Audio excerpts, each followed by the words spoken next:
¿Por qué la iglesia primitiva, bueno, y eso tiene que ser lo mismo para ahora, esto no cambia? En este caso, la iglesia de Tesalónica, a la cual el apóstol Pablo le está escribiendo acerca del arrebatamiento. El apóstol Pablo, en la primera carta escrita a la iglesia en Tesalónica, les dice, porque el Señor mismo, con voz de mando, con voz de arcángel y con trompeta de Dios, descenderá del cielo y los muertos en Cristo resucitarán primero, luego nosotros, los que hayamos quedado, seremos arrebatados juntamente con ellos a las nubes, para así esperar al Señor en el aire y estar para siempre con el Señor. Por tanto, alentados los unos a los otros con estas palabras.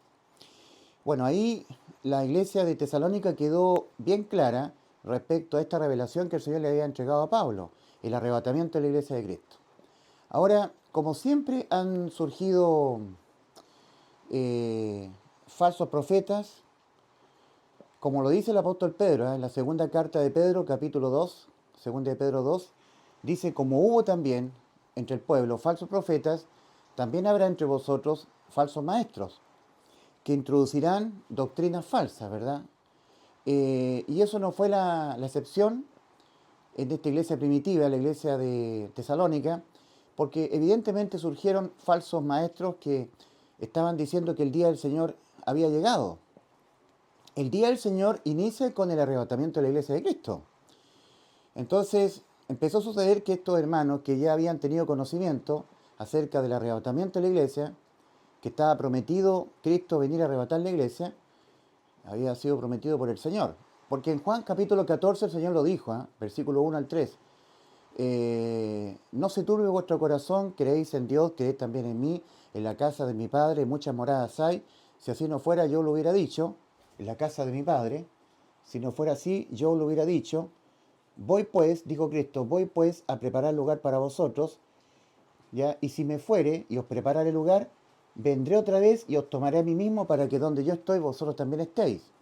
Juan capítulo 14, versículo 1 al 3. Ya eso lo había dicho el Señor. Y ahora el Señor se lo revela a Pablo. El arrebatamiento de la iglesia. Seremos arrebatados juntamente con ellos, con los hermanos que fueron previamente resucitados o que serán previamente resucitados, para reunirnos con ellos en las nubes y así esperar al Señor en el aire y estar para siempre con el Señor. Eso está en la primera carta que el apóstol Pablo le escribe a la iglesia en Tesalónica. Primera carta a los tesalonicenses, capítulo 4, versículos 16, 17 y 18, ya, respectivamente. Pero como habían surgido en ese tiempo falsos maestros que habían dicho que el día del Señor había ocurrido, entonces empezaron a afligirse los hermanos de la iglesia primitiva, en este caso específico la iglesia tesalónica, creyendo que ya había ocurrido el arrebatamiento de la iglesia de Cristo, porque el día del Señor está contemplando varios eventos.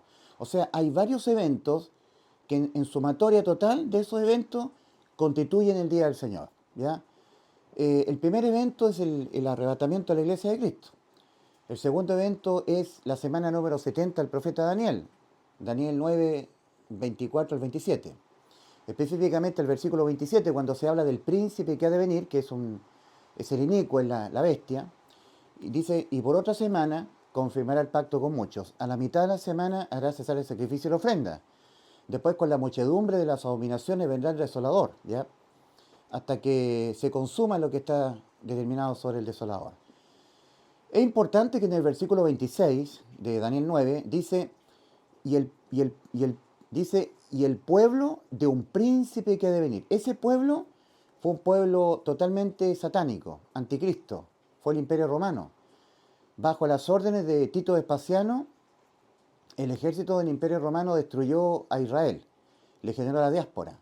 Entonces, ese pueblo está vinculado con el príncipe que ha de venir, porque la expresión de, esa palabra, de, el pueblo de un príncipe que ha de venir, ese pueblo fue el imperio anticristo, el imperio diabólico, ese imperio que tenía muchos dioses, el imperio romano. Adoraban a Zeus, a Apolos, a Neptuno, ¿cierto? A los Baales. Entonces ellos adoptaban otros dioses conforme iban conquistando pueblos. Ellos adherían a sus dioses, a los dioses de los pueblos paganos que iban conquistando. Entonces sumaban a Neptuno, Zeus, sumaban a los Baales, Milcom, Astoret, O sea, el imperio romano era un imperio diabólico realmente, muy, muy pagano. Entonces, ese pueblo, el imperio romano, fue el que le generó la diáspora al pueblo de Israel, el año 70 después de Cristo, después del nacimiento de Cristo. Entonces, el versículo 26 de Daniel 9 se está hablando de un príncipe que está ligado a este pueblo, el príncipe de un pueblo que ha de venir, ¿ya? Es importante porque la profecía de las 70 semanas marca una cuenta regresiva para el reinado milenial de Cristo. Tienen que darse 7 aspectos durante el reinado, 7 aspectos que nunca jamás se han venido sobre el mundo, que son inherentes, exclusivos, esos 7 aspectos al reinado milenial de Cristo. Dice Daniel 9:24, 70 semanas están determinadas sobre tu pueblo, el pueblo de Israel, y sobre tu santa ciudad, la ciudad de Jerusalén, para estos 7 aspectos, para poner fin al pecado, terminar con la prevaricación, traer la justicia perdurable, expiar la iniquidad, o sea, que el príncipe de este mundo sea sacado, arrestado, como dice Apocalipsis capítulo 20, versículo 1 al 3. Vi un ángel descender del cielo con una gran cadena en la mano y prendió al dragón, la serpiente antigua, que se llama Diablo y Satanás, y lo encerró en el abismo por 1000 años, todo el tiempo que dure el reinado milenario de Cristo. Y en el versículo 4, ahí se habla de la resurrección del tercer grupo y final de los que van a ser parte de los de la primera resurrección para vida. El primer grupo, ese primer grupo ya fue resucitado en Mateo 27:52, cuando después de la resurrección de Cristo, las tumbas, las tumbas se abrieron y muchos santos del Antiguo Testamento salieron y aparecieron a muchos en la ciudad de Jerusalén. Bueno, ese grupo ya está listo. Ese es el primer grupo de los de la primera resurrección. Los de la primera resurrección están constituidos en 3 grupos. El segundo grupo somos nosotros en su venida, el arrebatamiento de la iglesia de Cristo. Y el tercer grupo y final serán los mártires que al precio de su vida salvaron sus almas durante la tribulación. Son los santos escogidos, pero de la tribulación. Ya que a precio de tribulación ellos salvarán sus vidas, las almas, la vida de sus almas. El que pierda su vida por causa de mí la hallará, y el que salve su vida la perderá. Lo dijo el Señor. Durante la tribulación, para ser salvo, tendrán que morir por la causa de Cristo, siendo atribulados, la gran tribulación, siendo mártires, siendo martirizados. Y este tercer grupo y final, los mártires, serán resucitados en Apocalipsis capítulo 20, versículo 4, cuando ahí Juan dice, y vi los que no habían adorado a la bestia ni a su imagen, que no recibieron la marca en su frente y en sus manos, y vivieron y reinaron con Cristo 1000 años. Ese es el tercer grupo y final. Bueno, en 1 Corintios 15 dice, cada uno en su debido orden en cuanto a la resurrección. Cristo las primicias, ¿ya? Ese es el primer grupo. Ahí está Cristo el primero, y las primicias que fueron los de Mateo 27:52. Luego nosotros en su venida, ahí está el arrebatamiento de la iglesia de Cristo. Y luego el fin, cuando haya sometido todo dominio durante el reinado milenial de Cristo. Cuando Cristo venga a reinar, ahí serán resucitados los mártires, ¿ya? Ahora, en Mateo capítulo 25 se habla del juicio a las naciones. El juicio a las naciones es como lo que ocurrió cuando terminada la Segunda Guerra Mundial, las tropas aliadas establecieron el juicio de Nuremberg, los juicios de Nuremberg, cuando juzgaron a los jerarcas nazis que fueron crueles con los israelitas que murieron en los campos de concentración, los torturaron, fueron malos. Es por eso que en Mateo 25 el Señor cuando venga a la tierra en toda gloria y majestad, venga con su iglesia, con nosotros, Él hará el juicio a las naciones para juzgar a la gente que sobrevivió al periodo de 7 años de tribulación, los que sobrevivieron, y los juzgará. Los que fueron buenos con los mártires los pondrá a la derecha, los corderitos. Y los que fueron malos con los mártires, los que no tuvieron misericordia, los pondrá a la izquierda, los cabritos. Separará a las personas como separa el pastor a las cabritas de los corderos. Bueno, a los de la izquierda les dirá, por cuanto tuve sed y no me diste de beber, tuve hambre y no me diste de comer, estuve enfermo y no me fuiste a ver, etcétera, etcétera, malditos al fuego eterno. Ellos le dirán, ¿cuándo, Señor, te vimos hambriento, sediento, enfermo y no te dimos comida, bebida, no te fuimos a ver? El Señor le dirá, por cuanto no lo hiciste a estos, a mí no lo hiciste. Y a los de la derecha le dirá, por cuánto me diste de comer, me diste de beber, me fuiste a ver al hospital, me fuiste a ver a la cárcel, bendito de mi Padre, heredad el reino, el reino. Ese reino, específicamente es el reino milenial, porque uno se confunde, dice, es el reino eterno en los cielos. No, es un reino de 1000 años, porque Cristo viene a reinar a la tierra por 1000 años. Ahora, lamentablemente sabemos que en Apocalipsis capítulo 20, versículo 7, versículo 7, 8 y 9, ¿eh? y 10, versículos 7, 8, 9 y 10, dice la Escritura que al final del milenio, al final, Satanás será suelto de su prisión y saldrá a engañar a todas las naciones que están dominadas por Cristo, sometidas, reinadas, donde Cristo será el rey de todo el mundo durante el milenio. Y saldrán a ir contra el Señor Jesucristo, contra el Señor. Y dice la Escritura en Apocalipsis 20, versículos 7, 8, 9 y 10, que de Dios descendió fuego del cielo y los consumió a todos. O sea, primero, la gente que entra al milenio, hay que tener muy claro que ellos no entran a un reino celestial en la tierra, porque sus cuerpos todavía están de carne. Nunca fueron objeto de una resurrección o por medio de muerte o por medio del arrebatamiento. Porque para vivir en el cielo con el Señor, el cuerpo tiene que ser transformado en un cuerpo incorruptible de gloria, ¿ya? Como dice en 1 Corintios 15, 53 el apóstol Pablo, porque es necesario que esto corruptible, el cuerpo de carne, sea vestido de incorrupción. Es necesario para poder vivir con el Señor en el reino de los cielos. Hay cuerpo celestial y hay cuerpo de carne, cuerpo carnal, cuerpo terrenal. Esto terrenal tiene que ser vestido de inmortalidad, esto corruptible. Entonces, como dice 1 Corintios 15, versículos 43, 44, hay cuerpo celestial espiritual y hay cuerpo terrenal, carnal. Una es la gloria del celestial y otra es la gloria del terrenal. Y a esto terrenal tiene que ser vestido de celestial, ¿ya? Por decirlo de una manera. Para poder ver al Señor cara a cara y no morir, porque uno cuando ahora ve al Señor, si uno viera al Señor cara a cara, muere. No hay hombre que vea el rostro de Dios y no muera. Por ejemplo, en cuanto a los mandamientos del Señor, su ley, cuando Dios manda al hombre sus mandamientos, ¿cierto? La ley que Dios le dio a Moisés para el pueblo de Israel en el monte Sinaí, los mandamientos del Señor.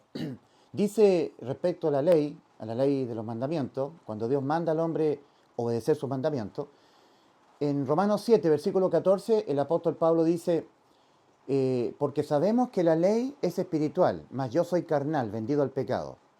O sea, lo que está diciendo el apóstol Pablo es que yo amo al Señor, pero yo vivo en un cuerpo de carne. Mi alma salvada, porque ya Pablo era salvo, vivía en un cuerpo de carne.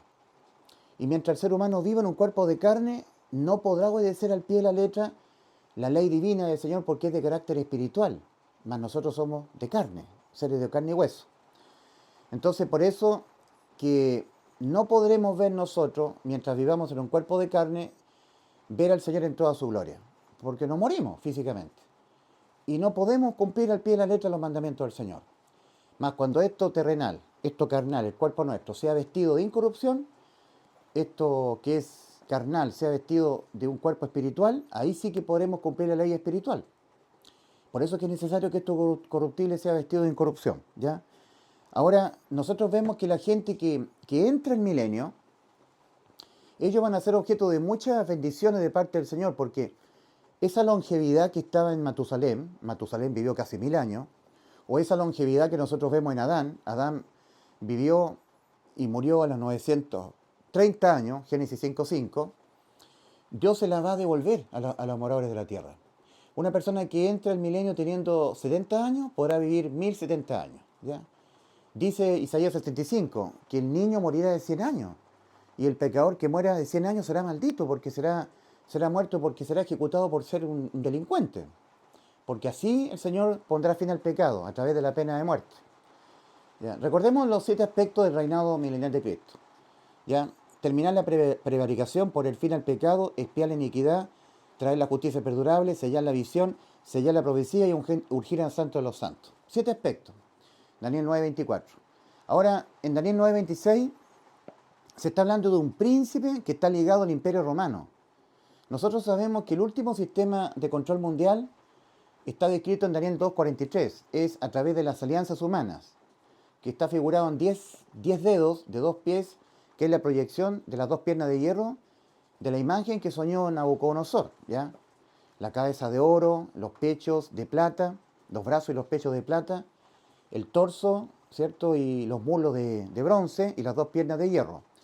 Y la proyección, porque las dos piernas de hierro están figurando al Imperio Romano, porque el Imperio Romano tuvo un polo en Europa, en Roma, y el otro polo en Constantinopla, la actual Turquía, Asia Menor y todo Medio Oriente. El organismo mundial, que hoy en día cumple con ser requisito de ser una analogía, digamos, una proyección del Imperio Romano, son las Naciones Unidas, no queda de otra. Y el organismo que rige a las Naciones Unidas es el Consejo de Seguridad de las Naciones Unidas, que en apariencia figuran 15 naciones, ¿verdad? Pero estrictamente son 10. 5 Estados miembros permanentes del Consejo de Seguridad de las Naciones Unidas y 5 estados no permanentes del Consejo de Seguridad de las Naciones Unidas. Y ellos resuelven toda resolución que se impone a las naciones. Ellos pueden mandar los cascos azules, infringen la Agenda 2030 de las Naciones Unidas, el Programa de Naciones Unidas para el Desarrollo Sostenible, ahí viene la ideología de género, los pactos migratorios, pactos de refugiados, ley Mordaza, autonomía progresiva del niño, la educación sexual integral, ESI, donde se enseña zoofilia, todo lo que son las costumbres sodomíticas, digamos, Sodoma y Gomorra. Está la OMG, la Organización Mundial de la Salud, OMG. Ustedes saben lo que le han puesto a la gente. Durante la tribulación van a haber muchas señales, tanto el inicuo va a hacer señales como el falso profeta. El inicuo es la bestia que sube del mar, y el falso profeta es la otra bestia que sube de la tierra, que tiene dos cuernos como carnero, como cordero, pero habla como dragón. Apocalipsis 13:11, ¿ya? Ese será el líder mundial que dominará toda religión, será el líder religioso mundial. Habrá un ecumenismo religioso mundial, un comunismo religioso. Y la primera bestia que sube del mar, pero viene del abismo, Apocalipsis 13, del 1 al 10, tendrá el control político mundial. Control político mundial, comunismo político, y control religioso mundial, ecumenismo o político religioso. Un comunismo religioso. Para que un imperio tenga fuerza, tiene que estar de la mano el poder político y el poder religioso. Entonces, va a haber una primera bestia, que se llama el inicuo, en la segunda carta a los Tesalonicenses, capítulo 2, versículo 7. Ya está en acción el misterio de la iniquidad, solo que hay quien presente lo detiene, hasta que eso que lo detiene le sea quitado de en medio, y entonces se manifestará aquel inicuo. Esa es la bestia, que surge del mar, pero viene del abismo, ¿ya? Apocalipsis capítulo 17, versículo 8 al 10. La bestia que has visto era y no es, y está para subir del abismo e ir a perdición. Ahora está en el abismo la bestia, fue apresada en el abismo. Es un ser angélico de la clase, puede ser de la clase querubina o terafina. No está definido qué clase de ángel es. Es un príncipe de la clase principado satánico. Por eso es que se dice el pueblo de un príncipe que ha de venir. Hablando de príncipes, por ejemplo, cuando el ángel Gabriel fue a revelarle a, a Daniel esta profecía de las 70 semanas, dice Gabriel, el ángel, le dice a Daniel: desde el momento que tú dispusiste tu corazón a buscar a Dios, yo fui enviado, fue dada la orden, pero el príncipe de Persia se me opuso por 21 días. El príncipe de Persia. Ahora cuando yo deje de estar hablando contigo, iré y tendré que pelear contra el príncipe de Grecia. Medo-Persia, Grecia. Es un príncipe, clase principado satánico. Ahora, Satanás también es un príncipe. En Efesios capítulo 2, versículo 1 y 2 dice, el apóstol Pablo, cuando le está hablando a la iglesia en Éfeso, le dice: y Cristo y Él os dio vida a vosotros cuando estabais acá, cuando estabais muertos en vuestros delitos y pecados, entre los cuales también todos nosotros vivimos en otro tiempo, siguiendo la corriente de este mundo, conforme al príncipe de la potestad del aire, el espíritu que ahora opera mentalmente en los hijos de desobediencia, al mandato al arrepentimiento y a la fe en el Evangelio. Toda vez que un ser humano no quiera obedecer estas dos demandas del Señor, que están en Marcos 1:15, arrepentidos y creer en el Evangelio, la persona es un hijo de desobediencia a estas dos demandas. Y por lo tanto, el príncipe de la potestad del aire, el espíritu que ahora opera en los hijos de desobediencia, opera en esas personas, engañándolos. Entonces cuando dice en Daniel 9:24, 70 semanas están determinadas sobre tu pueblo y sobre tu santa ciudad, para estos 7 aspectos, ¿verdad? Para terminar la prevaricación, poner fin al pecado, expiar la iniquidad, traer la justicia perdurable, sellar la visión, sellar la profecía y ungir el santo de los santos, sabe pues se entiende que desde la salida de la orden para restaurar la ciudad, para reedificar la ciudad, levantar sus muros, habrán 7 semanas y 62 semanas. Después de las 62 semanas se quitará la vida al Mesías, mas no por sí. Y el pueblo de un príncipe que ha de venir destruirá la ciudad y el santuario.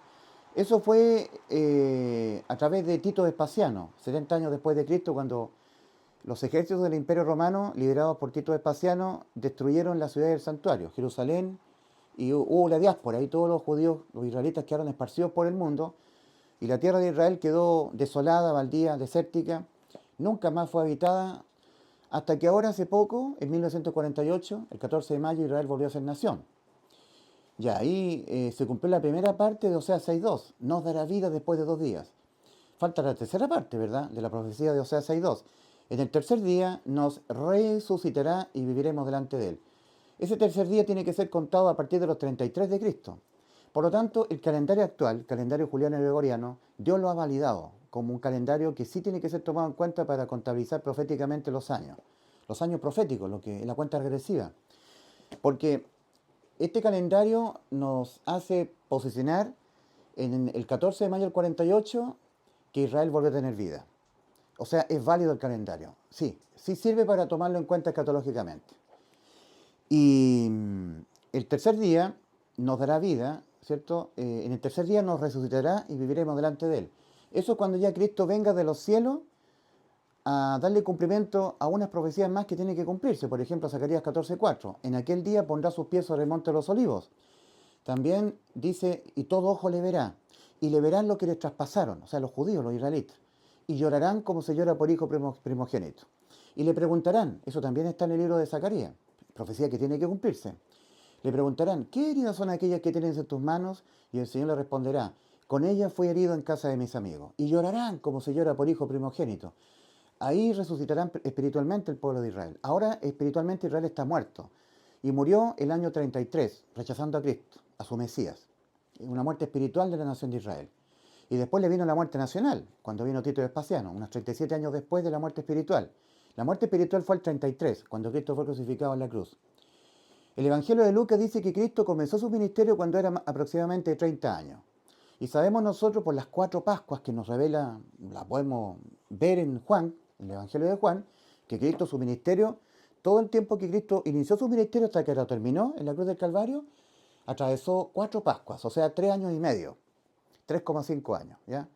4 Pascuas atravesó el Señor desde el momento que inició su ministerio aquí en la tierra, desde el momento que Él fue bautizado en el Jordán. Y ahí empezó a predicar el Señor hasta que por nosotros murió crucificado, por nuestros pecados, ¿ya? Como dice 1 Corintios 15, que Cristo murió por los pecados de nosotros conforme a las Escrituras y que fue sepultado y que ha sido resucitado al día tercero conforme a las Escrituras. 1 Corintios 15, el 1 al 5. Y así nos salvó. Cuando dice la Escritura, el alma que pecare esa morirá, Ezequiel 18:4, Cristo murió en vez de nosotros, en vez de nuestras almas, por los pecados de nuestras almas, de nosotros. Entonces ahí nos salvó, por sustitución de condena. Ahí está la salvación.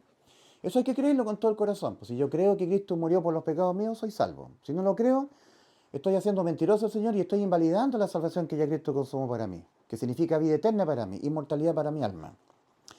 Ahora, dicho todo esto, en la segunda carta a los Tesalonicenses, capítulo 2, versículo 1 al 12, vemos que el apóstol Pablo está escribiéndole todo esto que está escrito en la segunda carta a los Tesalonicenses, capítulo 2, versículo 1 al 12, como una escritura para calmar, para tranquilizar a los hermanos que estaban en Tesalónica, porque ellos habían sido inquietados por estos falsos maestros que estaban diciendo que el día del Señor ya había ocurrido, había llegado. Eso significaba para los hermanos, evidentemente, que el arrebatamiento había ocurrido. Entonces ahora ellos tenían que enfrentar la tribulación de 7 años, la angustia de Jacob, de Jeremías 37. ¡Ah, cuán grande es aquel día! Tanto que no hay otro como aquel. Tiempo de angustia para Jacob, pero de ella será librado. Entonces empezaron a pensar que había ocurrido el arrebatamiento de la iglesia de Cristo y ellos no habían sido arrebatados al cielo. Entonces ellos tendrían ahora que atravesar la tribulación, porque es el segundo evento que comprende el día del Señor. A ver, voy a describir los 7 eventos que constituyen el día del Señor. A ver si se puede ver bien acá. Bueno, aquí tenemos dañado este esquema porque es muy antiguo digamos, este cuadro que yo hice, no sé, este esquema, ya ahí está dañado, fue rasgado ahí, porque es muy antiguo el esquema. Pero nosotros tenemos la iglesia, ¿verdad? A partir de Cristo, a partir del Señor Jesucristo nace la iglesia. Ya han pasado 2000 años, estamos en el 2024, estamos en agosto del 2024. Bueno, cuando la iglesia es arrebatada al cielo, inicia el día del Señor. La iglesia tiene que ir al tribunal de Cristo para recibir sus coronas, premios, ¿ya? Por haber hecho la gran comisión y por haber puesto al servicio los dones espirituales para la iglesia. Ya todo eso va a ser evaluado en el tribunal de Cristo y si es digno de ser premiado recibirá galardones, coronas, ¿ya? Luego tiene que ir la iglesia a las bodas del Cordero para que la novia se convierta en la esposa, la esposa del Señor Jesucristo, y el Señor venga como rey con su reina, para que Él pueda venir a reinar a la tierra. Entonces la segunda venida, ¿ya? Entre medio nosotros tenemos la tribulación. Todo este rectángulo achurado es la semana 70 del profeta Daniel, ¿ya?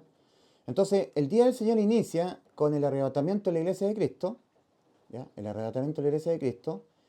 Luego hay un tiempo indeterminado hasta que inicien los 7 años de tribulación, la semana 70 del profeta Daniel, y ahí se van a desatar los 7 sellos de Apocalipsis capítulo 6 en adelante. El séptimo sello dará paso a los 7 ángeles de las 7 trompetas. La séptima trompeta dará paso a los 7 ángeles de las 7 copas llenas de la ira de Dios, Apocalipsis 16. Ahí. Y con eso se vacía la ira de Dios, se consuma la ira del Señor sobre la tierra. Ahora, ese es el segundo periodo, el segundo evento. El primer evento del día del Señor es el arrebatamiento. El segundo evento es la tribulación de 7 años. El tercer evento es la segunda venida de Cristo para precisamente ponerle fin a este periodo de 7 años. Y aquí, en la segunda venida de Cristo, ocurren dos eventos más, que son la resurrección de los mártires, porque aquí, durante este periodo, será la última modalidad para que los seres humanos salven sus almas de la condena a la muerte, ¿verdad? El alma que pecare, esa morirá. La última modalidad, el último modo, la última forma en que el ser humano podrá salvar su alma será el precio del martirio, morir por la causa de Cristo, resistiéndose al anticristo y luego resistiéndose al inicuo, a la bestia, y al falso profeta, ¿ya? Ya, entonces, los que mueran aquí por la causa de Cristo serán resucitados en Apocalipsis capítulo 20, versículo 4, cuando dice, y vi a los que no habían adorado a la bestia ni a su imagen y que no se habían puesto la marca ni en su mano derecha ni en su frente y vivieron y reinaron con Cristo 1000 años. Ahí está ese evento que va a ocurrir cuando Cristo venga de su segunda venida con la iglesia, ¿ya? La segunda venida de Cristo. Él venga a poner sus pies sobre el monte de los olivos y él sea la batalla de Gog y Magog, que va a ser al final de los 7 años de tribulación. Y hay una segunda batalla de Gog y Magog que será al final del milenio, ¿ya? Siempre los Gog y Magog son al final, cuando se reúnen todas las naciones contra la nación de Israel y contra Cristo al final del milenio, ¿ya? Siempre los Gog y Magog son todas las naciones de la tierra, son todos los pueblos, una gran multitud. Eso significa Gog y Magog. Bueno, los magogitas son los rusos, los reyes del oriente son los chinos. Esos también van a participar en la batalla de Gog y Magog al final de los 7 años de tribulación. Siempre Gog y Magog es al final de los 7 años de tribulación y al final del milenio, ¿ya? Ya, entonces tenemos que en la segunda venida de Cristo, que es el tercer evento, el primer evento es el arrebatamiento de la iglesia de Cristo, el segundo evento son los 7 años de tribulación, el tercer evento es la segunda venida de Cristo. Al venir Cristo con su iglesia, le pone fin al periodo de 7 años de tribulación y se da la resurrección de los mártires, Apocalipsis capítulo 20, versículo 4. Y luego el juicio de las naciones, Mateo capítulo 25, ¿ya? Esos son 5 eventos más en total, o sea, 5 eventos en total. El primer evento, arrebatamiento de la iglesia de Cristo. El arrebatamiento de la iglesia de Cristo, primer evento. Segundo evento, que conforma el día del Señor, la tribulación de 7 años. Tercer evento, la segunda venida de Cristo. Cuarto evento, la resurrección de los mártires, Apocalipsis 24. Quinto evento, el juicio a las naciones, Mateo 25. sexto evento, el reinado milenial de Cristo, y séptimo evento, el fin. Y luego el fin, ¿ya? Son 7 eventos, siempre el 7, ¿ya? Espero que se haya entendido. Bueno, este cuadro tiene relación con un video que yo hice hace mucho tiempo atrás, donde lo explico con más detalle, los 6 días del Señor, contendiendo con una raza humana caída en pecado, bajo el poder del maligno, ¿ya? El mundo entero está bajo el maligno, 1 Juan 5, 19. A ver si se ve completo el esquema. ¿Se verá completo ahí? Bueno, entonces el día del Señor comprende en un total 7 eventos. El primer evento, el arrebatamiento de la iglesia de Cristo. Primer evento. Segundo evento, la tribulación de 7 años, ¿ya? De Daniel 9:27. Y por otra semana, el príncipe que ha de venir, que es... El príncipe que ha de venir va a ser un impostor de Cristo, que va a operar en la séptima cabeza que va a tener en control. Ese impostor de Cristo es el inicuo, pero operando a través de un ser humano que se llama el hombre de pecado. No es lo mismo el hombre de pecado, el hijo de perdición, que el inicuo. No es lo mismo. No es lo mismo el inicuo, porque el inicuo es la bestia. Es un ser angélico, de la clase principado satánico, que actualmente está en el pozo del abismo. Y él ha tenido 6 cabezas bajo su control, que son los 6 imperios que han pasado, ¿ya? El primer imperio fue el imperio egipcio, el segundo el asirio, el tercero el babilonio, el cuarto el medo-persa, el quinto el griego-macedonio, el sexto el imperio romano y el séptimo el de las Naciones Unidas, alianzas humanas, Daniel 2:43. Se mezclarán por medio de alianzas humanas. Entonces, nosotros sabemos que las Naciones Unidas es el último sistema de control mundial, político y religioso, porque también el Vaticano es un país más que es miembro de las Naciones Unidas. Y ahí está la base del surgimiento del falso profeta, las 7 colinas, ¿ya? Bueno, eso ya es materia de otro video, y que yo ya lo he explicado por lo demás. Entonces tenemos el poder religioso y el poder político. Para que un imperio tenga fuerza y domine bien, tiene que estar de la mano el poder político y el poder religioso. Siempre ha sido igual. Ahora, Satanás, para gobernar el mundo, tendrá que estar de la mano de una bestia que tenga el poder ecuménico de todas las religiones, poder religioso, ecumenismo global, y un poder político global. Ahí está la primera bestia, el inicuo, que en Apocalipsis 13, Juan dice: me paré sobre la arena del mar y vi subir del mar una bestia que tenía 7 cabezas y 10 cuernos.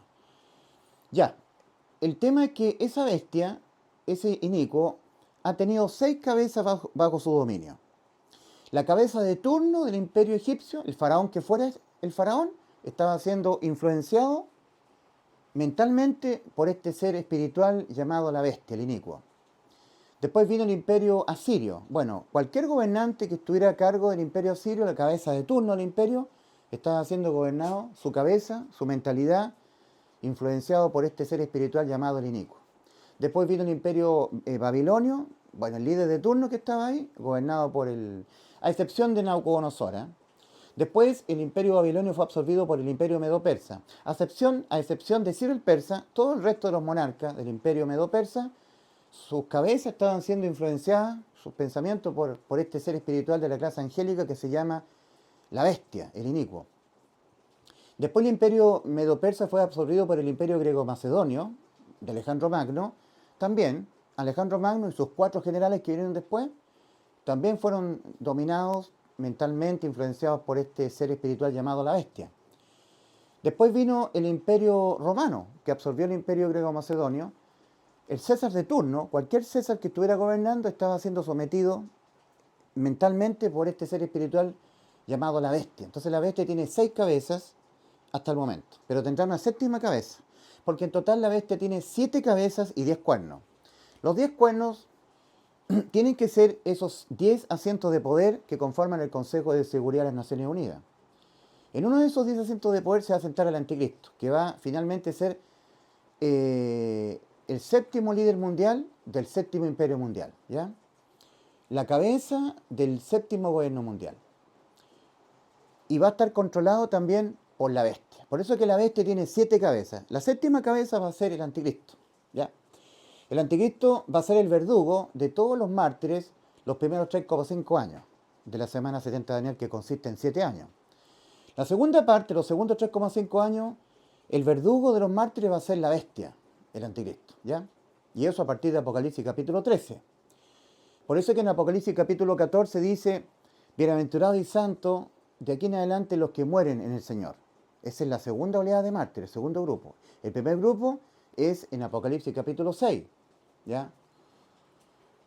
El segundo grupo, y que todos ellos van a ser contabilizados en Apocalipsis capítulo 7, cuando dice Juan, vi una gran multitud, la cual nadie podía contar, de todo linaje, pueblo, lengua y nación. Y que tenían palmas en las manos y cantaban un cántico, y decían, la salvación pertenece a nuestro Dios, y al que está sentado en el trono, y al Cordero. Entonces uno de los ancianos le pregunta a Juan, ¿y estos que están vestidos de vestiduras blancas, quiénes son? ¿Y de dónde han salido? ¿De dónde han venido? Entonces el apóstol Juan dice, Señor, tú lo sabes. Entonces el anciano le dice, estos son los que han salido de la gran tribulación y han lavado sus ropas y las han emblanquecido en la sangre del Cordero. Por eso que están siempre delante del Señor y el Señor extenderá su tabernáculo sobre ellos y ya no tendrán más hambre ni sed, ni calor alguno caerá más sobre ellos y Dios enjugará toda lágrima de los ojos de ellos. Esos serán los mártires. Pero hay un segundo grupo que tiene que completar el grupo total de los mártires durante los 7 años de tribulación. Y ahí tenemos nosotros Apocalipsis capítulo 14. Recordemos que la bestia surge en Apocalipsis 13. Y ahora en Apocalipsis 14, cuando hay un ángel, un tercer ángel que dice, si alguno adora a la bestia y a su imagen, y se deja marcar en su frente o en su mano derecha, él también beberá del vino de la ira de Dios que ha sido vaciado puro en el cáliz de su ira. Y un poquito más abajo leemos, bienaventurados de aquí en adelante los que mueren en el Señor. ¿Ya? Ese es el segundo grupo. Porque en Apocalipsis capítulo 6, cuando se desata el quinto sello, Apocalipsis 6, cuando se desata el quinto sello, dice Juan, vi bajo el altar las almas de los que habían sido muertos por causa de la palabra de Dios y el testimonio que tenían, y clamaban a gran voz diciendo, ¿hasta cuándo, Señor santo y verdadero, nos juzgas y venga nuestra sangre los que moran en la tierra? Y se les dijo que esperasen todavía un poco de tiempo, se le dieron vestiduras blancas y se les dijo que descansasen todavía un poco de tiempo hasta que se completase el número de sus consiervos y de sus hermanos que también habían de ser muertos como ellos. Hasta que se completase el número de sus consiervos. Eso, Apocalipsis capítulo 6, al desate del quinto sello, ¿ya? A ver, 1 y 2, el primer sello. 3 y 4, el segundo sello. 5 y 6, el tercer sello. 7 y 8, el cuarto sello. 9, 10 y 11, el quinto sello. Apocalipsis 6, versículos 9, 10 y 11. Vi bajo el altar las almas de los que habían sido muertos por causa de la palabra de Dios y por el testimonio que tenían, y clamaban a gran voz diciendo, ¿hasta cuándo, Señor santo y verdadero, nos juzgas y venga nuestra sangre los que moran en la tierra? Y se le dieron vestiduras blancas y se le dijo que descansasen todavía un poco de tiempo hasta que se completase el número de sus consiervos y de sus hermanos que también habían de ser muertos como ellos. Y en Apocalipsis capítulo 14, ahí ya empiezan a completarse el número total de mártires de la tribulación. Tienen que resistirse primero al anticristo y luego cuando surja la bestia, a la bestia. Tienen que morir por la causa de Cristo, diciendo, no, tú no eres el Mesías, tú no eres el Rey. Mi Cristo que está en los cielos, Él es mi Rey. Y decir eso en pleno periodo del anticristo le va a costar la vida. La persecución, las torturas, los vejámenes, etc. Bien, ahora, si ellos no mueren, si la gente durante la tribulación no muere físicamente, esas personas no habrán sido salvas en este periodo de gracia que se está terminando, porque por eso se quedaron, una vez ocurrido el arrebatamiento, se quedaron a atravesar los 7 años de tribulación, o sea que no fueron salvados, porque no fueron arrebatados, pues si Cristo viene a arrebatar a la iglesia, a los que han sido salvos, a eso viene Cristo, a salvar, a arrebatar al cielo, llevarse al cielo a los que han depositado su fe en la muerte de Cristo por nuestros pecados, y así han sido salvos, han creído en la salvación de Cristo. Entonces la gente que se quede a atravesar los 7 años de tribulación, la angustia de Jacob, de Jeremías 37, se quedarán porque sus almas no fueron salvadas. Entonces tendrán que entrar a una última modalidad, que va a ser muy difícil, muy terrible, la última modalidad para ser salvos. Salvo de irse al infierno, al juicio y al lago de fuego. Sus almas ser salvadas. Esa última modalidad será el precio del martirio, ¿ya? No quedará de otra. Entonces, las personas que atraviesen la tribulación, primero, no fueron salvos durante el periodo de la gracia que se está terminando, porque ahora hay que entrar por Cristo y se entra por la fe, creyendo en la gracia, depositando fe en la gracia del Señor, porque por gracia habéis sido salvos por medio de la fe nuestra. Y esto, la gracia de Dios, no de vosotros, pues de Dios es el don, no de obras para que nadie se gloríe. Efesios 2, versículos 8 y 9.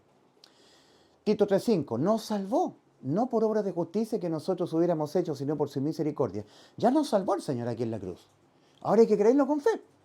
La persona que no cree con fe que ya Cristo lo salvó, va a tener que quedarse aquí en la tierra, una vez que la iglesia sea arrebatada, y atravesar los 7 años de tribulación, para tener una última opción de salvar sus almas, pero al precio ya no de la fe, sino del martirio, porque durante la tribulación se verá todo con los ojos, se quitará el velo de lo invisible, de lo espiritual, se verán ángeles demoníacos, se verán demonios, se verá Satanás, se verá todo, incluso verán la señal del Hijo del Hombre, pero ya no será por fe, será por el precio del martirio, de resistirse, la resistencia al anticristo.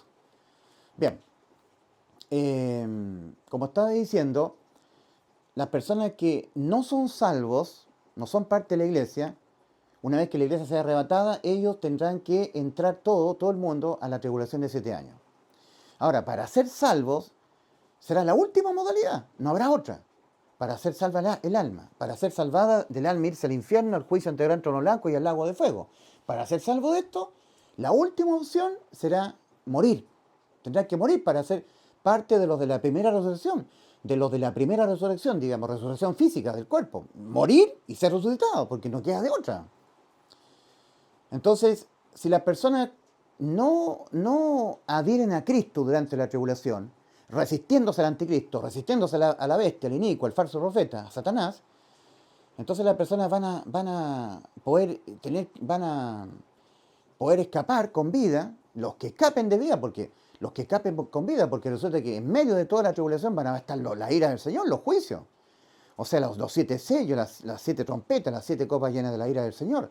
Van a haber grandes granizos cayendo del cielo, aguas envenenadas con sangre, van a haber juicios, van a haber muchos juicios, terremotos, cataclismos, la ira de Dios va a usar la naturaleza para castigar al ser humano. Recordemos que en el libro de Zacarías dice que menos de un tercio de la población mundial va a sobrevivir, menos de un tercio de la población mundial y contabilizada al inicio de la tribulación va a sobrevivir, menos de un tercio. En Zacarías, a ver, voy a ver si tengo la escritura por acá, en el libro del profeta Zacarías, dice, y acontecerá en toda la tierra, dice el Señor, que las 2/3 partes serán cortadas de ellas y se perderán, ¿ya? Y meteré en el fuego a la 1/3 parte. A ver, Zacarías, el libro del profeta Zacarías. Si me permiten un poco, me tienen paciencia. Zacarías, capítulo 13, versículos 8 y 9. Y acontecerá en toda la tierra, dice Jehová, que las 2/3 partes serán cortadas en ella y se perderán, mas la 1/3 quedará en ella. Y meteré en el fuego la 1/3 parte, y lo fundiré como se funde la plata y los probaré como se prueba el oro. Zacarías capítulo 13, versículos 8 y 9. A ver si se puede ver ahí, en la pantalla. Zacarías 13, versículos 8 y 9, ¿ya? Y acontecerá en toda la tierra, dice Jehová, que las 2/3 partes serán cortadas en ellas y se perderán, mas la 1/3 quedará en ella, y meteré en el fuego la 1/3 parte, y lo fundiré como se funde la plata, y los probaré como se prueba el oro. Zacarías 13, versículos 8 y 9. Claro, durante el desate del cuarto sello, ¿cierto? Apocalipsis capítulo 6, versículos 1 y 2, 3, 4, 5 y 6, no, 7 y 8, Apocalipsis 6, versículos 7 y 8, dice Juan, vi un jinete que montaba un caballo amarillo y se le dio una espada en la mano.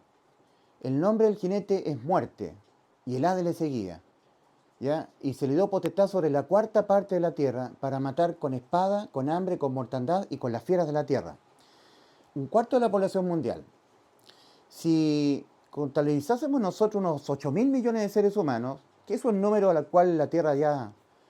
Hay gente viviendo en la tierra, y su cantidad más o menos, actualmente somos de 8.000 millones de seres humanos que estamos pisando la tierra, y queda poco para que ocurra el arrebatamiento de la iglesia de Cristo, suponiendo que hayan 8.000 millones de seres humanos en la tierra, al momento de iniciar la tribulación, 2.000 millones de ellos serán víctimas del cuarto jinete, del jinete que monta el caballo amarillo, ¿ya?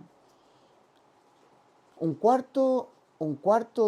1/4 parte de 8.000 millones son 2.000 millones. Entonces, solamente el desate del cuarto sello ya quedarán en la tierra solamente 6.000 millones de seres humanos. 6.000, no, ya no 8.000. Ahora en Apocalipsis capítulo 9 La segunda parte dice que del Éufrates 4 ángeles permiten salir a 200 millones de jinetes. Esos son seres angélicos, ¿eh? No son tropas humanas. Y dice que se le dio poder para matar con el humo, con el fuego y el azufre que sale de la boca de los caballos. A la tercera parte. Bueno, la tercera parte de esa población restante, porque se supone que quedaron 6.000 al desate del cuarto sello, eh, la tercera parte, porque se le dio potestad sobre la tercera parte de los moradores de la tierra, para matar con humo, con fuego, con azufre que sale de la boca de los caballos. Apocalipsis capítulo 9, el toque de la sexta trompeta, ¿ya? Entonces, la tercera parte de 6.000 millones, porque eso es lo que queda, producto del cuarto sello, son 2.000 millones de seres humanos más. O sea, la tercera parte de 6.000 millones son 2.000 millones más. Entonces, 6.000 millones menos 2.000 quedan 4.000. Entonces, solamente al toque de la sexta trompeta, la mitad de la población mundial contabilizada al inicio de la tribulación habrá sido vaciada de la tierra. Y todos van al infierno. Ahora, los mártires, los que mueran por la causa de Cristo, ellos van al cielo, ¿ya? Pero los que mueran por la ira de Dios van al infierno. Ellos tienen que demostrar que están adhiriendo, tienen que demostrar fehacientemente ante todos los testigos que hayan ahí, entre tanto la bestia, el anticristo, los siervos del anticristo, ante todo, que ellos están por la causa de Cristo. Y por eso tendrán que ser muertos, o ser martirizados, torturados. Ya, entonces tenemos que al toque de la sexta trompeta, Apocalipsis capítulo 9, la mitad de la población mundial contabilizada al inicio de la tribulación habrá sido vaciada de la tierra. Todos muertos. Y eso que quedarán ser vaciadas las 7 copas llenas de la ira de Dios, de Apocalipsis capítulo 16. Por eso que menos de un tercio de la población mundial sobrevivirá a los juicios que se van a dar de parte del Señor durante la tribulación de 7 años, la semana 70 del profeta Daniel. Bien, dicho esto, los que sobrevivan físicamente, los que logren sobrevivir, a ellos Dios los va a juzgar. Si fueron buenos o malos con los mártires. Ya, el juicio de las naciones. Ya, todo eso es lo que está escrito, lo que es lo más seguro, es la palabra profética más segura. Lo que dice Pedro, ¿ya? Primera de Pedro capítulo 1, a ver. Esto es lo más seguro, lo que está escrito acá.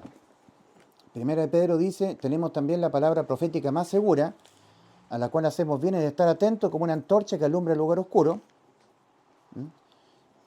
Primera de Pedro, la primera carta de Pedro, mm,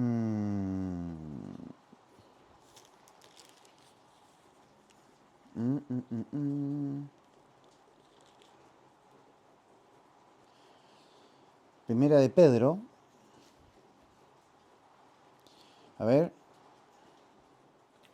tenemos también la palabra profética más segura, a la cual hacemos bien al estar atentos como una antorcha que alumbra el lugar oscuro, hasta que el lucero de la mañana salga en vuestros corazones.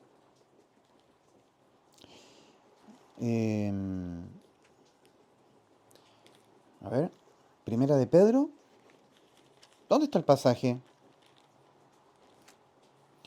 ¿O es segunda carta de Pedro? Segunda de Pedro me parece que es. Sí, es la segunda carta de Pedro, capítulo 1, versículo 19 al 21. Tenemos también la palabra profética más segura. Voy a mostrarla acá. Está con amarillo. Dice,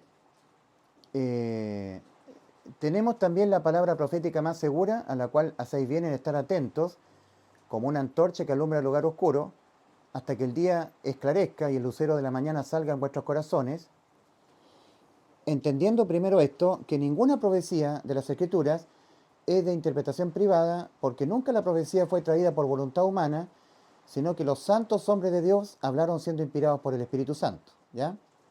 O sea, como dice Pedro, en la segunda carta de Pedro, capítulo 1, versículo 19 al 21, tenemos la palabra profética más segura.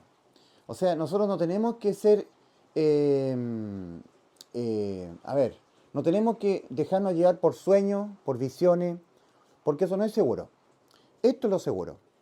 Pedro dice en 1 de Pedro 4:11, si alguno habla, hable conforme a las palabras de Dios. Esto es lo más seguro, porque esto es lo inspirado por el Espíritu de Dios, lo que está escrito aquí en la Biblia. También lo reafirma el apóstol Pablo en 2 Corintios 4:13. Pero teniendo el mismo espíritu de fe, conforme a lo que está escrito, creí, por lo cual hablé. Nosotros también creemos, por lo cual también hablamos. Solamente lo que está escrito, no lo que ven los ojos, los sueños, las visiones, porque eso no es lo más seguro. Bien, volviendo al punto que nos convoca, por lo menos en este video, ya los hermanos de la iglesia primitiva, específicamente los hermanos de la iglesia que estaba en Tesalónica, ya habían sido informados acerca del evento del arrebatamiento. Ellos estaban claros, ya les había sido enseñado por el apóstol Pablo, lo que el apóstol Pablo había recibido del Señor como revelación. Ellos estaban muy claros que tenían que ser objeto del arrebatamiento y lo esperaban ansiosos, como todavía nosotros lo esperamos, la iglesia que está pisando hoy en día la tierra. Los poquitos que hemos entrado por la puerta estrecha al camino angosto que va la vida. Bueno, los poquitos deberían ser más, ¿verdad? Lo importante es que ellos estaban muy claros de este evento y lo estaban esperando. Pero habían surgido falsos profetas, como dice Pedro. Como hubo entre el pueblo falsos profetas, así también habrá entre vosotros falsos maestros, que introducirán doctrinas engañosas, ¿verdad? Bueno, esta iglesia que está reunida en Tesalónica fue objeto de esos falsos maestros. Entonces, evidentemente le empezaron a decir que el día del Señor había llegado. Entonces la pregunta es ¿por qué, según lo que el apóstol Pablo, lleno del Espíritu Santo, les había dicho, por qué ellos tenían que estar tranquilos de que no había ocurrido el arrebatamiento de la iglesia de Cristo? ¿Por qué? ¿Por qué motivo? ¿Por qué ellos tenían que estar tranquilos y seguros y confiados de que el arrebatamiento no había llegado, no había ocurrido? Porque ellos pensaban que había ocurrido, ¿ya? Déjenme terminar la idea que me quedó truncada, la idea anterior.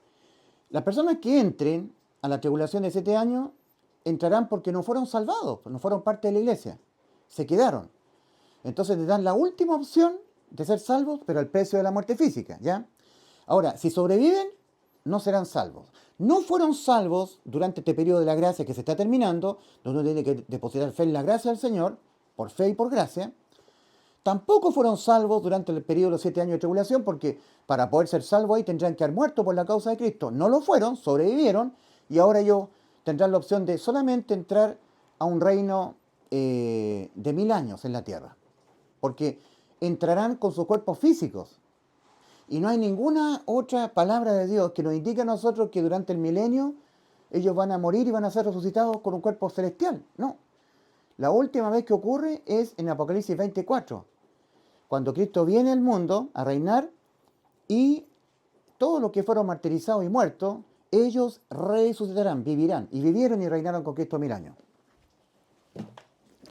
Apocalipsis capítulo 20, versículo 4. Lo voy a leer porque es importante. Apocalipsis 24. Y vi tronos, y se sentaron sobre ellos los que recibieron facultad de juzgar, y vi las almas de los decapitados por causa del testimonio de Jesús y por la palabra de Dios, los que no habían adorado a la bestia, ni a su imagen, y que no recibieron la marca en su frente ni en sus manos, y vivieron y reinaron con Cristo 1000 años. Y vivieron y reinaron con Cristo 1000 años. Pero los otros muertos, significa que de ahí en adelante, ahí se está incluyendo todos los del milenio, y los otros muertos no volvieron a vivir hasta que se cumplieron 1000 años. Esta última situación que ocurrió en el versículo 4, esta es la primera resurrección. Esta es la primera resurrección. Bienaventurado y santo el que tiene parte en la primera resurrección. La segunda muerte no tiene potestad sobre esto. La segunda muerte es la muerte del alma. Después de los 1000 años, Satanás es suelto, viene ese Gog y Magog, ¿cierto? Porque dice, y después de los 1000 años, cuando los 1000 años se cumplan, Apocalipsis 27, Satanás será suelto de su prisión y saldrá a engañar a las naciones que están en los 4 ángulos de la tierra, a Gog y a Magog, a fin de reunirlos para la batalla, el número de los cuales es como la arena del mar. Toda la gente del milenio. Y subieron sobre la anchura de la tierra y rodearon el campamento de los santos y la ciudad amada, y de Dios descendió fuego del cielo y los consumió. Y el diablo que los engañaba fue lanzado al lago de fuego y azufre, donde estaban la bestia y el falso profeta, porque la bestia y el falso profeta van a ser mandados ahí en el Apocalipsis capítulo 19, el capítulo anterior, ¿ya? donde estaba la bestia y el falso profeta, y serán atormentados día y noche por los siglos de los siglos. Y vi un gran trono blanco, y ahí está el juicio ante el gran trono blanco, Apocalipsis 20, del 11 al 15. Entonces ahí van a ser mandados todas las personas que son del milenio, porque la gente que entra al milenio no fue salva en este periodo que se está terminando, que es el periodo de la gracia, fe en la gracia de Cristo, tampoco fue salvo durante el periodo de 7 años de tribulación, y entraron con sus cuerpos vivos al milenio. Y el Señor les alargó su vida física porque le alargó la longevidad, le devolvió la longevidad a la raza humana. Pero ellos nunca fueron salvas sus almas, ¿ya? Entraron al milenio con sus cuerpos terrenales. Bien, dicho todo esto, la pregunta entonces, ¿por qué motivo aquellos hermanos que habían sido perturbados en sus mentes, habían sido afligidos con estos falsos maestros diciendo que el día del Señor ya había llegado, y eso implicaba que había ocurrido el arrebatamiento de la iglesia? ¿Por qué ellos tenían que estar confiados y tranquilos de que no había ocurrido el arrebatamiento de la iglesia? Bueno, por lo que les acaba ahora de decir el apóstol Pablo en la segunda carta. Vamos a leer la segunda carta. Como fueron inquietados, confundidos, engañados estos hermanos de la iglesia primitiva en Tesalónica por estos falsos maestros de que el día del Señor había llegado, y no era verdad, pues no, ni siquiera ha llegado en estos tiempos el día del Señor. Hace más de 2000 años atrás, estos falsos maestros estaban diciendo que el día del Señor había llegado. Y eso implicaba que había ocurrido el arrebatamiento de la iglesia de Cristo, porque con eso parte el día del Señor, con la iglesia arrebatada, para ser librada de la ira venidera en 7 años. Por eso que en la primera carta a los Tesalonicenses, capítulo 1, versículo 10, dice el apóstol Pablo a la iglesia: y esperad de los cielos a su Hijo, a quien resucitó de los muertos, a Jesús, quien nos libra de la ira venidera, de los 7 años de tribulación. Entonces, como habían quedado muy confundidos, muy perturbados, confundidos porque seguramente estaban pensando, los hermanos en la fe del primer siglo, la iglesia que estaba en Tesalónica, que había ocurrido el arrebatamiento y ellos se habían quedado en la tierra y les tocaba entonces enfrentar la tribulación, pero eso no era cierto. Lo que pasa es que pensaban eso algunos de ellos porque estos falsos maestros le estaban diciendo que había llegado el día del Señor y ellos se habían quedado en la tierra, entonces no habían sido arrebatados al cielo. Entonces se ve obligado el apóstol Pablo a tener que escribirle una segunda carta a los mismos hermanos de Tesalónica. Por eso es la segunda carta a los tesalonicenses, pero capítulo 2, versículo 1 al 12. Entonces dice el apóstol: ahora os requerimos, hermanos, respecto a la presencia del Señor de nosotros, Jesucristo, y de la de nosotros reunión conjunta con Él, que no a la ligera seáis sacudidos vosotros del modo de pensar, ni seáis alarmados, ni mediante un espíritu, ni mediante palabra, ni mediante carta, como si fuese mediante nosotros, como que ha llegado el día del Señor. No ha llegado. Entonces, que nadie os inquiete, como que ha llegado el día del Señor. Que nadie les diga eso. Que nadie os engañe de ninguna manera. Pues, si no viene la apostasía primero, y es revelado el hombre de iniquidad. Ya, a ver si se puede ver acá. Está con letra muy pequeña. Es muy difícil, yo creo que se pueda llegar a ver, pero ustedes le pueden sacar un pantallazo o conseguirse el interlineal griego del autor Francisco de la Cueva. Dice, y es revelado. Pues si no viene primero la apostasía, y es revelado el hombre de pecado. Ahí está con celeste, ¿ya? Dice, y es revelado el hombre de pecado. Los traductores católicos le han cambiado el original, la palabra original es revelado, y le han puesto, y se manifieste el hombre de pecado. No, y es revelado el hombre de iniquidad, el hombre de pecado, el hijo de perdición, el que se opone y se exalta sobre todo lo que se llama Dios o es objeto de culto, tanto que en el santuario, ese significa el templo del Señor, en el santuario de Dios se sienta,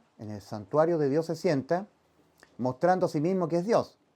Entonces dice el apóstol, ¿no recordáis que yo decía estas cosas cuando estaba con ustedes?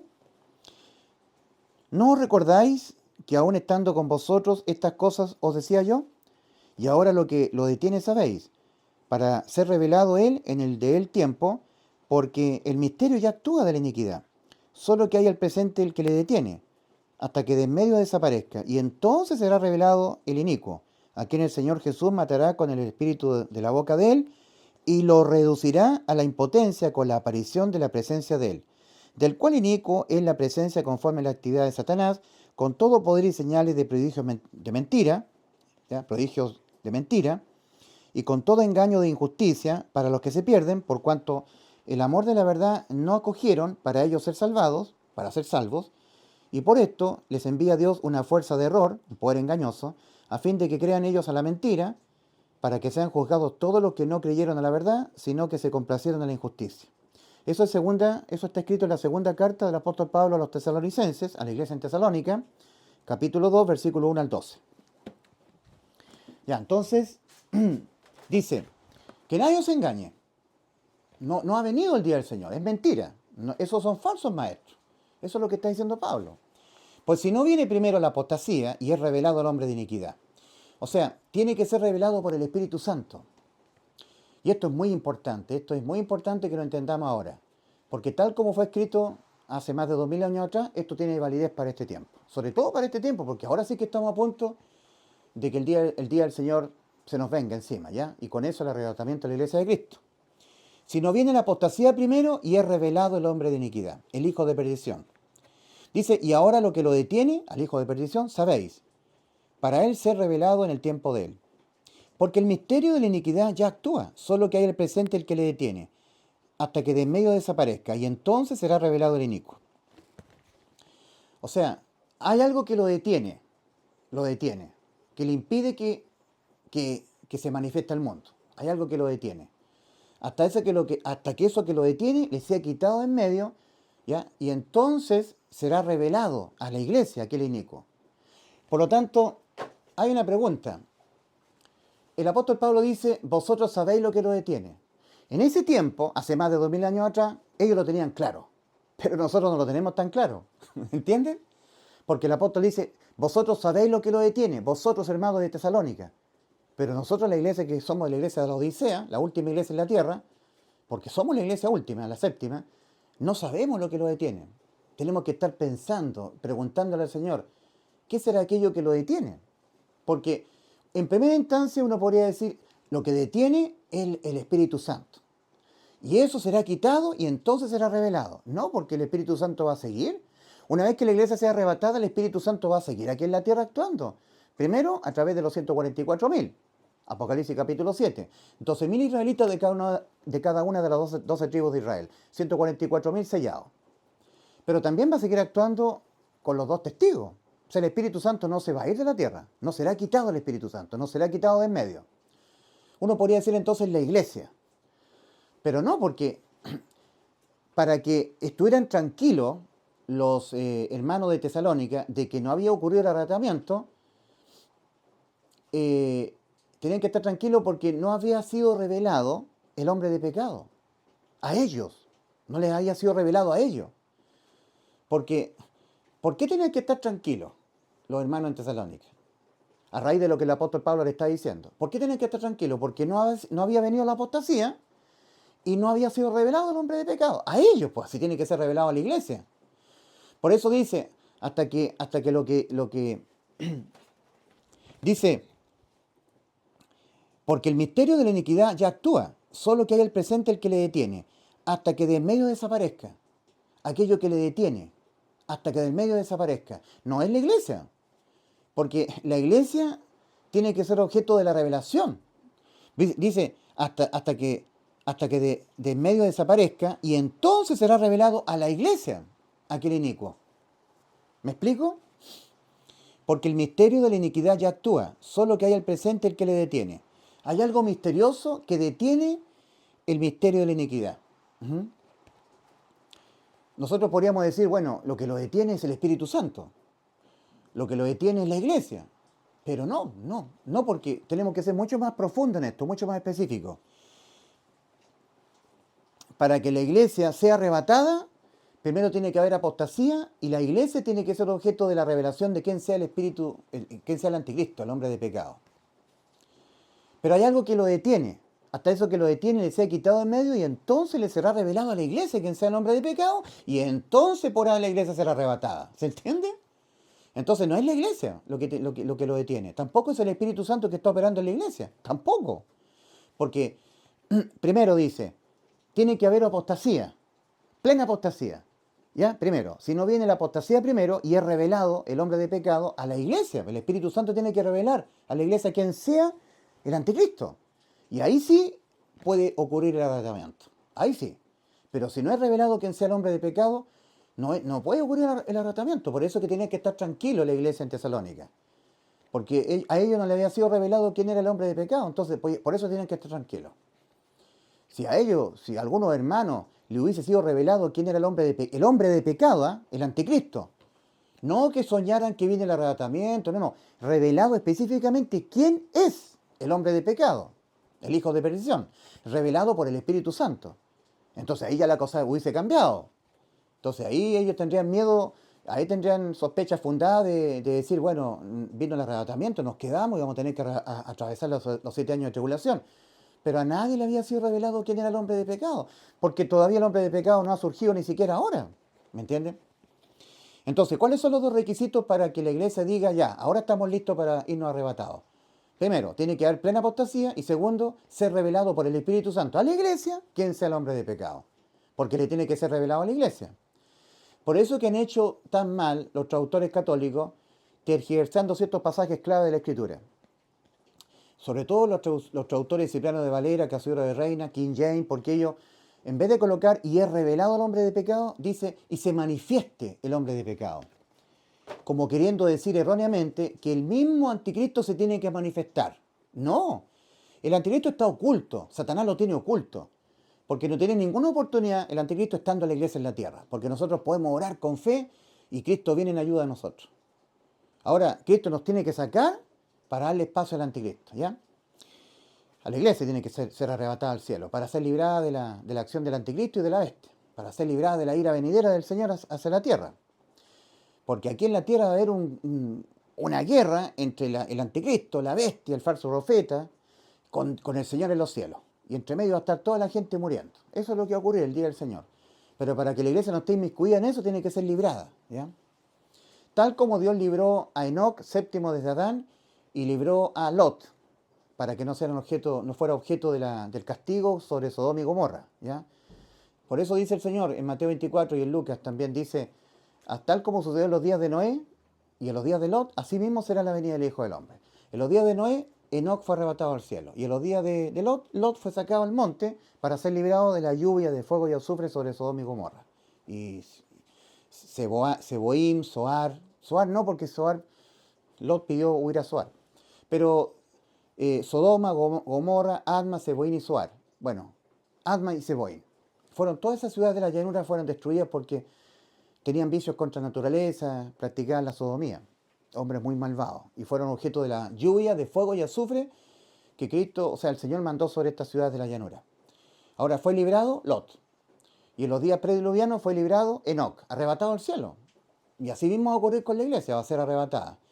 En el libro de Hebreos dice que por la fe Enoc fue traspuesto para no haber muerte.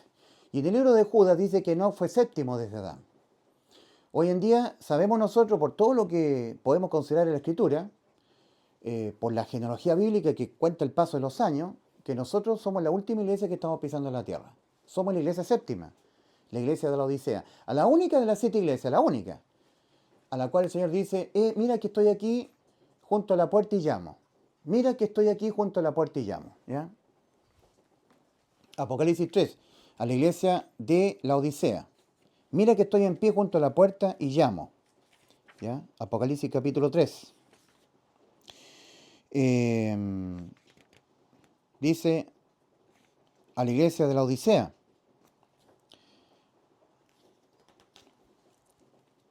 A ver, dice, versículo 20, Apocalipsis 3:20. Mira que estoy en pie junto a la puerta y llamo. Apocalipsis 3:20, tal como fue inspirado por el Espíritu Santo a través de la pluma de Juan. 3:20, Apocalipsis 3:20. Dice, mira que estoy en pie junto a la puerta y llamo. Está llamando. Apocalipsis 3:20. Es la única de las 7 iglesias, porque ni siquiera eso lo dice el Señor a la iglesia de Éfeso, Esmirna, Pérgamo, Tiatira, Sardis y Filadelfia. Solamente la iglesia séptima. Mira que estoy en pie junto a la puerta y llamo. Recordemos que de los 21 libros, 22 libros que tiene el libro de Apocalipsis, en el capítulo 4 es cuando el apóstol Juan dice, y la misma voz que hablaba conmigo al principio me dijo, que como voz como de trompeta, me dijo, sube acá. Y al instante yo subí al cielo, ¿ya? Y de ahí nunca más se ve la iglesia en la tierra, nunca más. Tenemos Apocalipsis capítulo 1, donde Juan nos cuenta cómo fue que el Señor se le reveló, mientras él estaba, dice, estaba yo en el Espíritu en el día del Señor. Estaba en el Espíritu en el día del Señor, cuando detrás de mí oí una voz como de trompeta. Y vuelto vi 7 candelabros, y en medio a uno semejante al Hijo del Hombre. Ahí están las 7 iglesias, y Cristo en medio. Cristo se pasea en las 7 iglesias. Voz como de trompeta, ¿eh? Ahora le escribe el mensaje a las 7 iglesias, Apocalipsis 2 y 3, y luego en el capítulo 4 dice Juan, y esa misma voz que hablaba conmigo, como de trompeta, que hablaba conmigo al principio, me dijo, sube acá. Y ahí tenemos una analogía con la primera carta que el apóstol Pablo escribe a los tesalonicenses, primera de Tesalonicenses capítulo 4, versículo 18 16 al 18.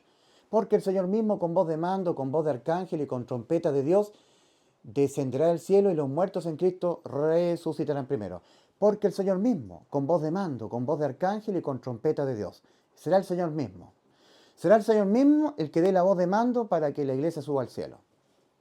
Porque tendrán que ser resucitados los que han muerto en Cristo y luego nosotros transformados, en un abrir y cerrar de ojos. Ahora en Mateo 24:31 no es el evento del arrebatamiento, porque ahí no es el Señor mismo. Pongan mucha atención. Mateo 24:31 dice, Cristo, y enviará a sus ángeles con gran voz de trompeta, para reunir a sus escogidos de los 4 vientos, desde un extremo del cielo hasta el otro extremo del cielo. O sea, Mateo 24:31 no es el evento del arrebatamiento de la iglesia de Cristo, no es este evento, sino que una vez que la iglesia haya sido arrebatada, empieza a desarrollarse todo Mateo 24, porque todo Mateo 24 en la tierra es la tribulación. Y ahora en Mateo 24:31, estando ya la iglesia arrebatada en los cielos, dice en Mateo 24:31 el Señor dice, y enviará a sus ángeles a reunir a sus escogidos, que ya estaremos en las mansiones celestiales, ¿eh? De los 4 vientos, desde un extremo del cielo hasta el otro extremo del cielo, para venir Cristo con su iglesia, ya habiendo sucedido el tribunal de Cristo y las bodas del Cordero. Ahora la novia es la esposa de Cristo, y Cristo es el rey, viene con su reina a reinar. Entonces viene el Señor en la segunda venida, en gloria y majestad con la iglesia, a reinar, ¿verdad? Entonces ahora ya ha ocurrido el tribunal de Cristo y las bodas del Cordero, ahora viene Cristo a reinar. Todo Mateo 24 es este periodo, ¿eh? Mateo 24. Aquí ya no está en la iglesia. Uno no puede tomar nada de lo que está en Mateo 24 y aplicarlo al tiempo de la gracia actual, al tiempo presente que estamos viviendo, que es el tiempo de la gracia, que ya está por terminar. Entonces, hoy en día han surgido también falsos maestros, porque si lo dice claramente el apóstol Pedro. Vamos a ir a Segunda de Pedro capítulo 2, me parece que es. Pedro lo está diciendo, ¿eh? El apóstol Pedro. Segunda de Pedro, capítulo 2, versículo 1. Pero hubo también falsos profetas entre el pueblo, como habrá entre vosotros falsos maestros, que introducirán encubiertamente herejías destructoras, y aún negarán al Señor, bueno, etc. Introducirán falsos maestros. ¿Saben ustedes el daño que produce en la gente del camino ancho, que todavía no ha sido salva? El daño tremendo que producen estos falsos maestros que dicen que tal día va a venir Cristo, y cuando Cristo no venga ese día, ¿saben lo que va a pasar con gente que está prestando atención a lo que nosotros predicamos el Evangelio? Se van a desilusionar y van a decir, ven que estos son cuenteros, ven que la Biblia no es cierto, no se cumple. Porque habían unas personas que estaban diciendo que el 17 o el 18 de septiembre venía Cristo a arrebatar la iglesia. Y ahora estamos a 18 de septiembre, 19, 20 de septiembre y no ocurrió nada. Esto es mentira. Ese es el daño que produce Satanás. Porque Satanás disfraza a sus obreros como ángeles de luz. Dice la Escritura, Satanás se disfraza como ángeles de luz. Y no es sorpresa que también sus ministros se disfracen como ángeles de luz. Ese es el daño que producen los falsos profetas. De hecho, el Señor había instruido matar, apedrear a los falsos profetas. Si no se cumplía lo que ellos profetizaban, tenían que ser apedreados. Así de drástico era, porque el daño que producen los falsos profetas es muy grande. Porque le hacen pensar a la gente que lo que está escrito en la Biblia no es tan cierto.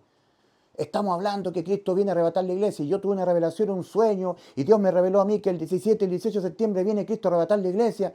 Y cuando ocurra el 17 y 18 de septiembre y no venga Cristo, nosotros los verdaderos salvados estamos haciendo todo esfuerzo para predicar el Evangelio a los perdidos. Y hay mucha gente que se está acercando a la puerta. Y para poder entrar tiene que creer con fe este anuncio. Pero hay falsos profetas que solamente hablan de escatología. No pueden hablar el Evangelio porque no tienen a Cristo. Cristo envía a predicar el Evangelio siempre. Lo envió estando a punto de ascender a los cielos, en Marcos 16, versículos 15 a 16, cuando Cristo dijo, id por todo el mundo y predicad el Evangelio a toda criatura. Cristo envía.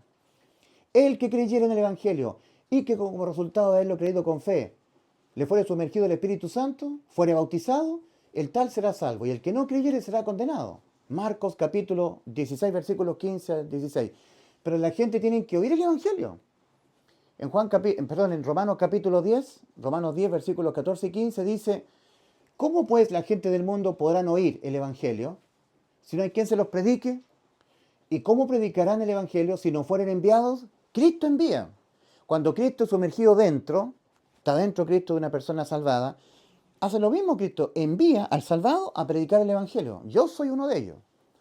Pero estos falsos maestros que no predican el Evangelio, sino que les gusta estar predicando escatología, profecía y se la dan vuelta en eso nomás, es porque no tienen a Cristo. Así de simple. No es porque ellos no tengan el don de evangelista, no tienen a Cristo, porque Cristo siempre envía, hace lo mismo. Id por todo el mundo y predicad el Evangelio a toda criatura. Bien, entonces el daño que producen estos falsos profetas es muy grande en cuanto a la salvación del alma, porque no hay ninguna otra forma en que el ser humano pueda hacer efectiva el perdón penal de todos sus pecados, hacer efectiva la vida eterna, sino oyendo el genuino evangelio, este anuncio, y creyéndolo con fe. Una persona no saca nada con oír escatología, que Cristo viene a arrebatar la iglesia en tal fecha, sin haber sido salvo, porque Cristo viene a arrebatar a los salvados. Cristo viene a arrebatar a los que ya entraron, a los que salvados, y para poder entrar, para ser justificado por la fe en el evangelio, la persona tiene que oír el Evangelio y creerlo con fe para ser salvo. Y Cristo viene a arrebatar a los salvados del infierno, no a los que no han sido salvos. Y hay muchas personas que no han sido salvas, pero ellos piensan que son salvos. Ellos son... Miren, la parábola de las 10 vírgenes de Mateo 25, versículo 1 al 12, se está cumpliendo en estas personas. Se está cumpliendo en estas personas. Están esperando el evento del rapto, del arrebatamiento, sin que ellos tengan a Cristo sumergido dentro. Por eso en Romanos 8:9 dice, si es que el Espíritu de Dios mora en vosotros, y si alguno no tiene el Espíritu de Cristo, no es de él. Siempre el Espíritu Santo está siendo simbolizado como el aceite. Por eso en 1 Juan 2 dice, mas vosotros tenéis la unción del Santo. Mas vosotros tenéis la unción del Santo y no tenéis necesidad de que nadie os enseñe. 1 Juan, capítulo 2, ¿ya? Versículo 20, pero vosotros tenéis la unción con aceite, figura del Espíritu Santo. Pero vosotros tenéis la unción del Santo y conocéis todas las cosas. En el versículo 27 de 1 Juan 2 dice, pero la unción que vosotros recibisteis de Él permanece en vosotros, y no tenéis necesidad de que nadie os enseñe, así como la unción misma os enseña todas las cosas, y es verdadera, y no es mentira. Por eso que en Juan capítulo 16, hablando del Espíritu Santo, el Señor dice del Consolador, le llama Consolador, el Espíritu de verdad. Cuando venga el Espíritu de verdad, Él os guiará toda la verdad. Juan 16:3. Tomará de lo mío y os lo hará saber. Hablará de las cosas que habrán de venir. Hablará de las cosas que habrán de suceder. Lo que tenemos es el Espíritu Santo, el Consolador. Entonces, personas que están exentas de fe en el Evangelio, porque ni siquiera han oído el Evangelio, ¿cómo van a poder depositar fe en algo que no han oído, que no creen, que no lo han conocido? Para poder depositar fe, primero tienen que creer y leer y escuchar el Evangelio, para tener la opción de creerlo o no creerlo. Y hay que creerlo con fe, este anuncio. Que Cristo murió por los pecados de nosotros y así nos salvó. Ahí está la salvación. Ahí está el cumplimiento de la promesa que nos hizo, darnos vida eterna. De ese modo, al morir por nuestros pecados. Ahí nos dio la vida eterna. Eso está en 1 Corintios 15, del 1 al 5. ¿Ya? Ahora las personas que nunca han oído el Evangelio, no lo entienden o no han depositado fe, no ha sido sumergido Cristo dentro. Miren lo que dice acá. El que creyera en el Evangelio y que como resultado de haberlo creído con fe, le fuera sumergido el Espíritu Santo, o sea, fuere bautizado, esa persona será salvada. O sea, tiene que creer el Evangelio con fe, porque si no, no es sumergido Cristo. Dice aquí en Hebreos 4, temamos pues, no sea que aún permaneciendo la promesa de entrar en su reposo, parezca a algunos de vosotros no haberlo alcanzado. Porque también a nosotros se nos ha anunciado la buena nueva, como a ellos, pero a ellos no les aprovechó el haber oído la buena nueva por no ir acompañado de fe en los que lo oyeron. Exento de fe, exento del Espíritu Santo, exento del aceite, convertidos en vírgenes insensatas, sin aceite en su vasija.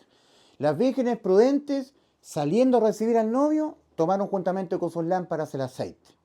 En cambio, las vírgenes insensatas, saliendo a recibir al novio, aquí están todas estas personas que están diciendo que ya Cristo viene, y Cristo viene, pero ellos no tienen el aceite, no tomaron consigo aceite. Entonces son vírgenes insensatas, sin aceite en su vasija, sin la unción del Santo, sin ser sellados con el Espíritu Santo.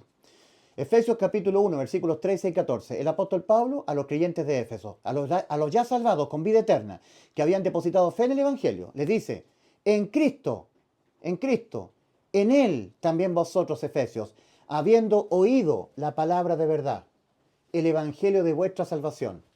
Y, esto es lo más importante, habiendo creído, y tiene que ser creído con fe, porque la justificación es por la fe. Romanos 5.1, justificados pues por la fe, tenemos paz para con Dios por medio de nuestro Señor Jesucristo. Romanos 14.23, sin fe, Romanos 14.23, y todo lo que no proviene de fe, le es pecado al hombre. Pecar por incredulidad a Cristo, ¿ya? Ahora, en Hebreos 11.1 dice, es pues la fe, la certeza de lo que se espera, la convicción de lo que no se ve. Hebreos 11.6, y sin fe es imposible agradar a Dios. No se puede agradar a Dios, tiene que ser con fe.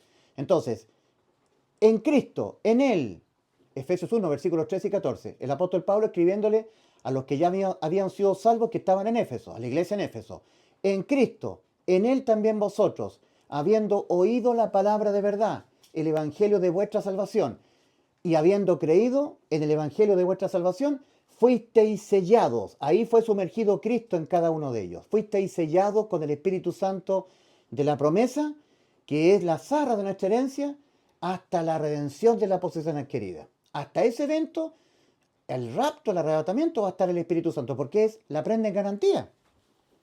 Yo he dicho en algunos videos que cuando yo compré mi vehículo, un vehículo bastante caro, yo me acerqué al automotor y dije, ¿cuánto vale el vehículo? Bueno, el vehículo vale 30 millones de pesos. Bueno, yo le dejo 10 millones en efectivo y los otros 20 millones se los pago también en efectivo, pero denme un plazo. Entonces hice un trato con el concesionario y yo dejé esos 10 millones como prenda en garantía.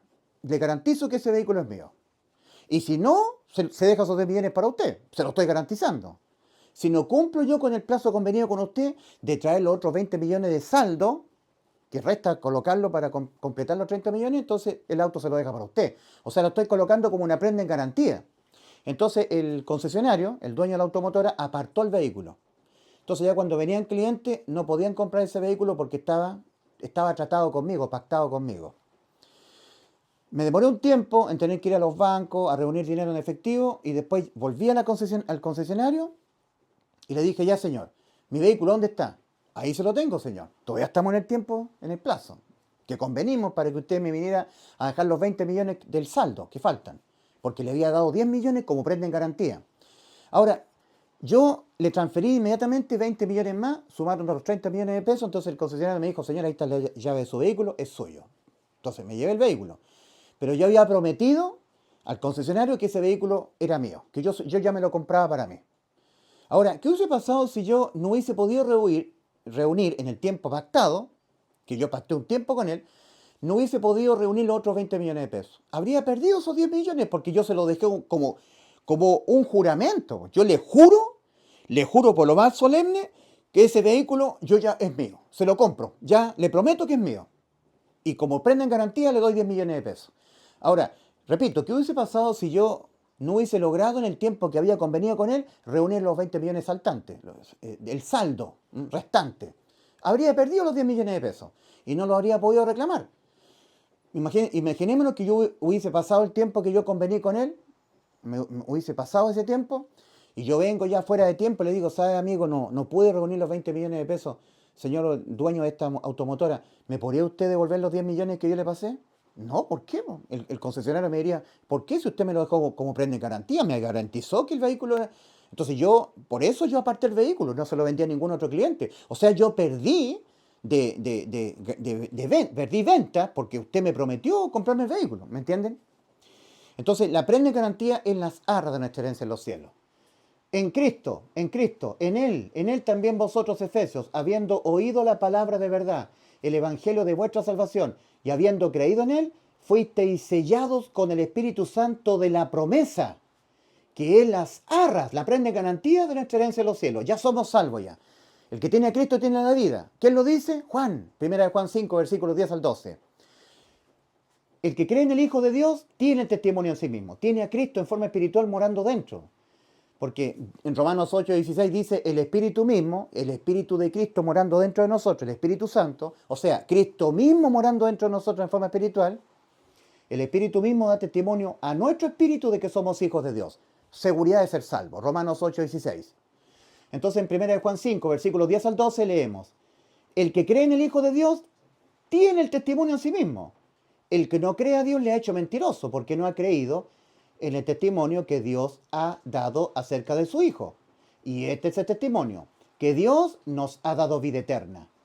El que tiene el Hijo, sumergido dentro, bautismo, fuera bautizado espiritualmente, Cristo morando dentro, el que tiene el Hijo tiene la vida. El que no tiene el Hijo de Dios no tiene la vida, no tiene la vida eterna.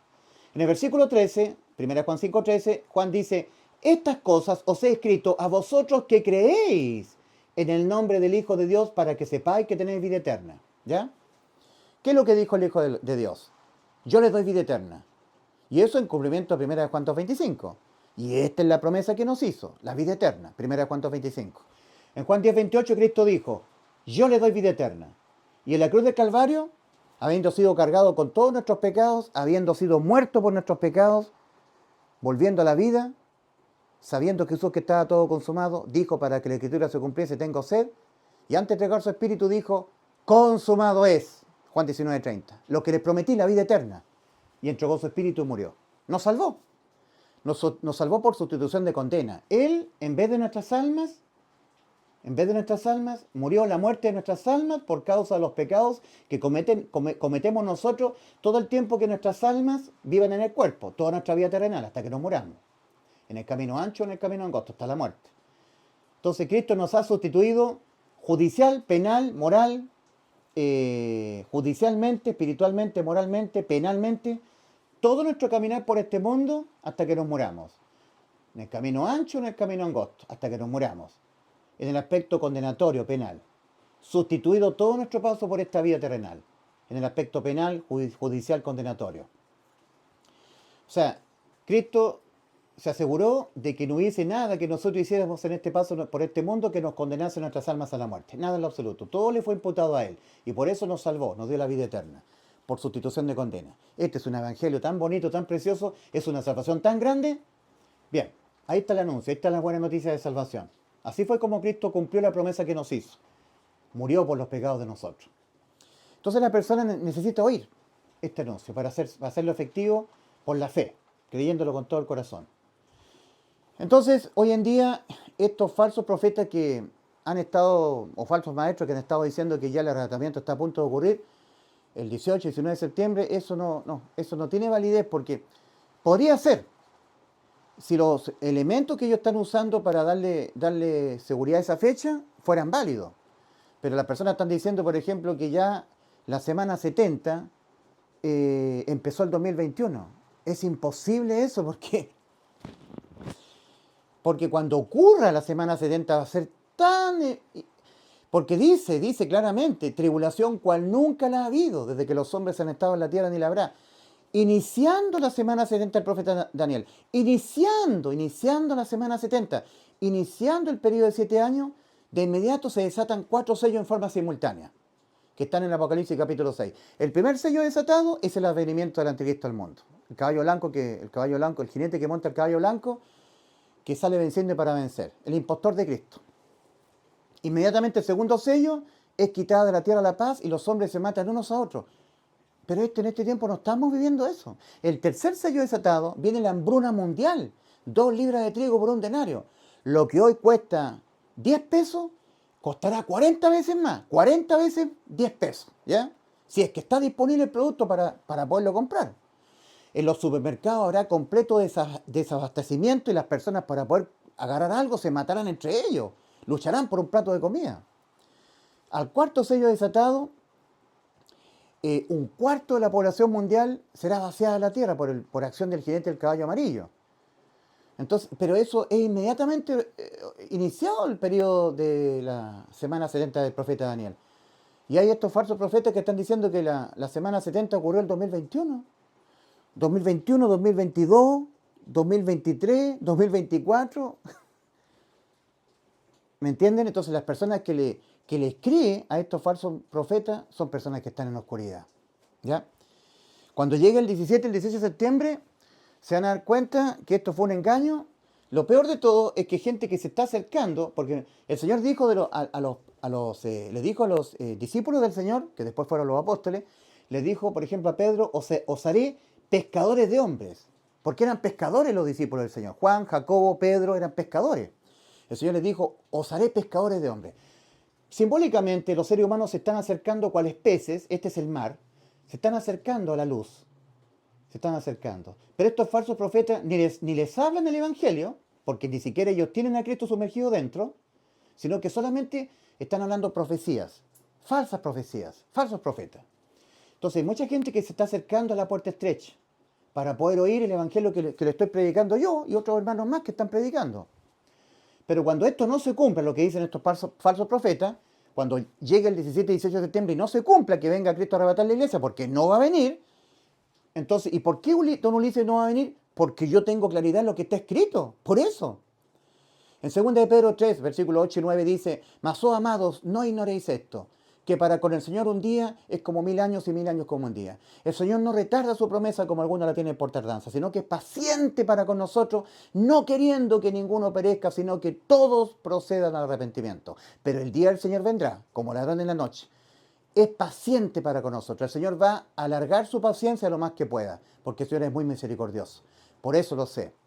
Y si estoy postulando yo, basado en lo que está escrito, que el 2033, validando el calendario actual juliano y gregoriano, sería la segunda venida de Cristo, si es que eso es así, entonces el 2026 iniciaría la semana 70 del profeta Daniel. 2026 más 7, 2033. Los 33 fue cuando Cristo murió por nuestros pecados. Ahí murió espiritualmente la nación de Israel. En el tercer día, o sea, 2033, nos resucitará y viviremos delante de Él. Segunda venida de Cristo para que haya la resurrección espiritual de la nación de Israel. ¿Qué sucede? Que estamos al 2024. ¿Qué podría pensar una persona como yo, basado en lo que está escrito? Que el Señor, extendiendo lo más que pueda su misericordia, el arrebatamiento podría ser antes del 2026, finales de 2025. ¿Ya? Ahora ha quedado como precedente que desde el momento que Enoc fue arrebatado, alzado al cielo, ocurrió un periodo de tiempo y luego vino los juicios del Señor, el diluvio. En los días de Enoc, de Lot, ocurrió lo mismo. Lot fue sacado al rayar el alba, así dice Génesis 18, al rayar el alba, estaba oscuro. ¿Y cuándo vino el juicio sobre Sodoma y Gomorra? La lluvia de fuego y azufre. Cuando el sol salía. O sea, transcurre un poco de tiempo. Si estamos diciendo que el inicio de la tribulación, si es que estamos diciéndolo correctamente, estoy postulando, no lo tengo tan claro. Si estamos diciendo que el 2026 podría iniciar la tribulación en la tierra, antes del 2026 la iglesia tendría que ser arrebatada. No justamente el 2026, antes. Porque quedó como precedente que antes que viniera el diluvio, antes fue Enoc arrebatado, alzado al cielo, traspuesto para no haber muerte. Y antes de que viniera la lluvia de fuego y azufre, ya Lot había sido sacado al rayar el alba. Y la lluvia de fuego y azufre vino cuando el sol salía. Es un pequeño desfase de tiempo.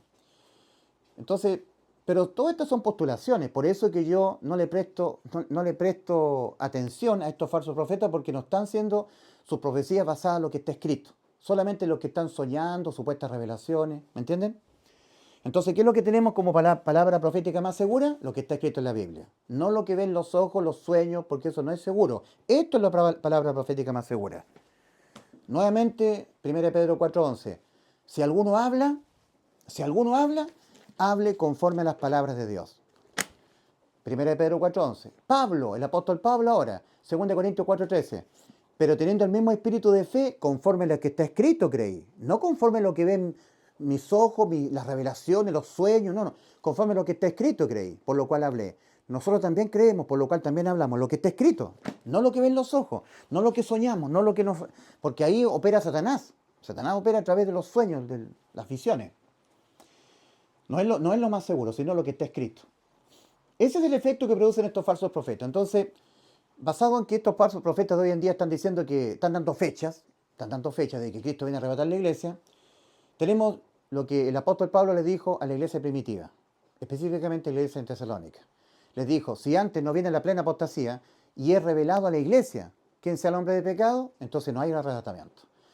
Y nosotros en la iglesia no nos ha sido revelado por el Espíritu Santo quién sea el hombre de pecado, el anticristo.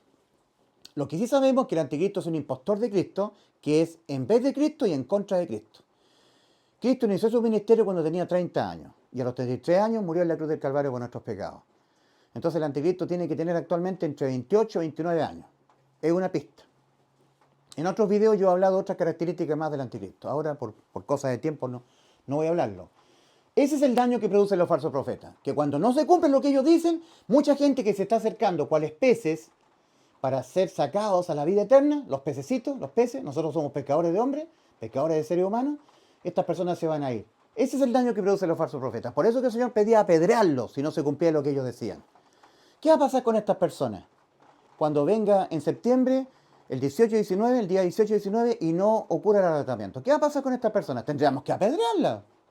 Ahora yo mismo he estado hablando escatológicamente que estamos muy cerca de que Cristo venga a arrebatar la iglesia, pero ni aun yo le he dado una fecha. O sea, que yo haya dicho, el 3 de octubre del año 2025 viene Cristo a arrebatar la iglesia. Eso sería dar una fecha, con día y hora. Con día y hora. Sin embargo, en Amós 3:7 dice, porque no hará nada Jehová el Señor sin que antes revele su secreto a sus siervos los profetas. O sea, tiene que revelar. Tal como el Señor le reveló el Apocalipsis a Juan. Porque dice Juan, yo estaba en el Espíritu en el día del Señor. No es que Juan estuviera presenciando, o sea, en situ, atravesando el Apocalipsis, le fue revelado. No es que Juan estuviera experimentando el Apocalipsis in situ, presencialmente. Le fue revelado en el día del Señor. Ahora, estaba en el Espíritu en el día del Señor y le fue revelado, por eso se llama la revelación en el Apocalipsis. Ahora, nosotros no veremos al anticristo, pero nos será revelado quien sea. Y ahí la iglesia tendrá que estar lista para irse con el Señor. Tiene que ocurrir eso. Entonces dice, ahora vosotros sabéis lo que lo detiene. Hasta eso que lo detiene le sea quitado de en medio. Eso que lo detiene no es el Espíritu Santo, tampoco es la iglesia. Le sea quitado de en medio y entonces le será revelado a la iglesia quien sea el hombre de pecado. Le será revelado quien sea el hombre de pecado. Y ahí será cumplido la apostasía y ser revelado al hombre de pecado. ¿Se dan cuenta que no es la iglesia aquello que le detiene? Ni tampoco es el Espíritu Santo que está dentro de cada uno integrante de la iglesia de Cristo. No, porque dice, no vendrá el día del Señor sin que antes venga la apostasía y es revelado el hombre de pecado. Tiene que ser revelado. Y como a la iglesia primitiva no le había sido revelado quién era el anticristo, tenían que estar tranquilos, que no había ocurrido el rapto, no había ocurrido el arrebatamiento. ¿Me entienden? Alguien podrá decir, es que aquello que detiene al inicuo, al hombre de pecado, es la iglesia. No, porque aquello que le tiene que ser ser quitado de en medio. Y entonces será revelado a la iglesia quien sea el hombre de pecado, el anticristo. ¿Me entienden? O sea que esto que es quitado no es la iglesia, ni tampoco el Espíritu Santo. Es algo misterioso, que los primeros integrantes de la iglesia de Cristo lo sabían. Y vosotros sabéis lo que lo detiene, dice. ¿Ya? Porque el misterio de la iniquidad, dice, y ahora lo que lo detiene sabéis. Pero ellos, lo de la iglesia de Tesalónica, sabían, nosotros no lo sabemos. Y ahora lo que lo detiene sabéis, para él ser revelado en el tiempo de él. Tiene que ser revelado. Es un segundo requisito para que nosotros ya estemos listos para irnos. ¿Ya? Como no había sido revelado el anticristo, por eso que tenían seguridad, esa seguridad se las daba el apóstol Pablo a la iglesia de Tesalónica. No ocurrió el día del Señor con el arrebatamiento de la iglesia de Cristo porque no ha sido revelado a ustedes por el Espíritu del Señor quién sea el hombre de pecado. Entonces por eso tenemos que estar velando porque el Señor nos va a revelar quién sea el hombre de pecado. Y ahí, cuando de alguna manera el Espíritu Santo nos revela a nosotros, esa persona es el anticristo. Esa persona que está sentada en las Naciones Unidas, esa persona que está en el foro de Davos, esa persona que está discutiendo con Putin, que está discutiendo con Xi Jinping, no sé, que está con el Shah de Irán, esa persona es el anticristo. Y cuando de alguna manera nosotros lo sepamos, estamos listos para irnos. Ahí viene el arrebatamiento de la Iglesia de Cristo. Ahora, lo importante es que durante el tiempo de la Iglesia primitiva no había apostasía. Apostasía significa abandonar la gran comisión, por el santo llamado a predicar el Evangelio a toda criatura. Predicar el Evangelio es anunciar este anuncio. Que Cristo murió por los pecados de nosotros y así nos salvó el alma, nos dio vida eterna. Ese anuncio no es predicado hoy en día. Hoy en día se predica hasta escatología, doctrina a personas que no son la iglesia. Imagínense.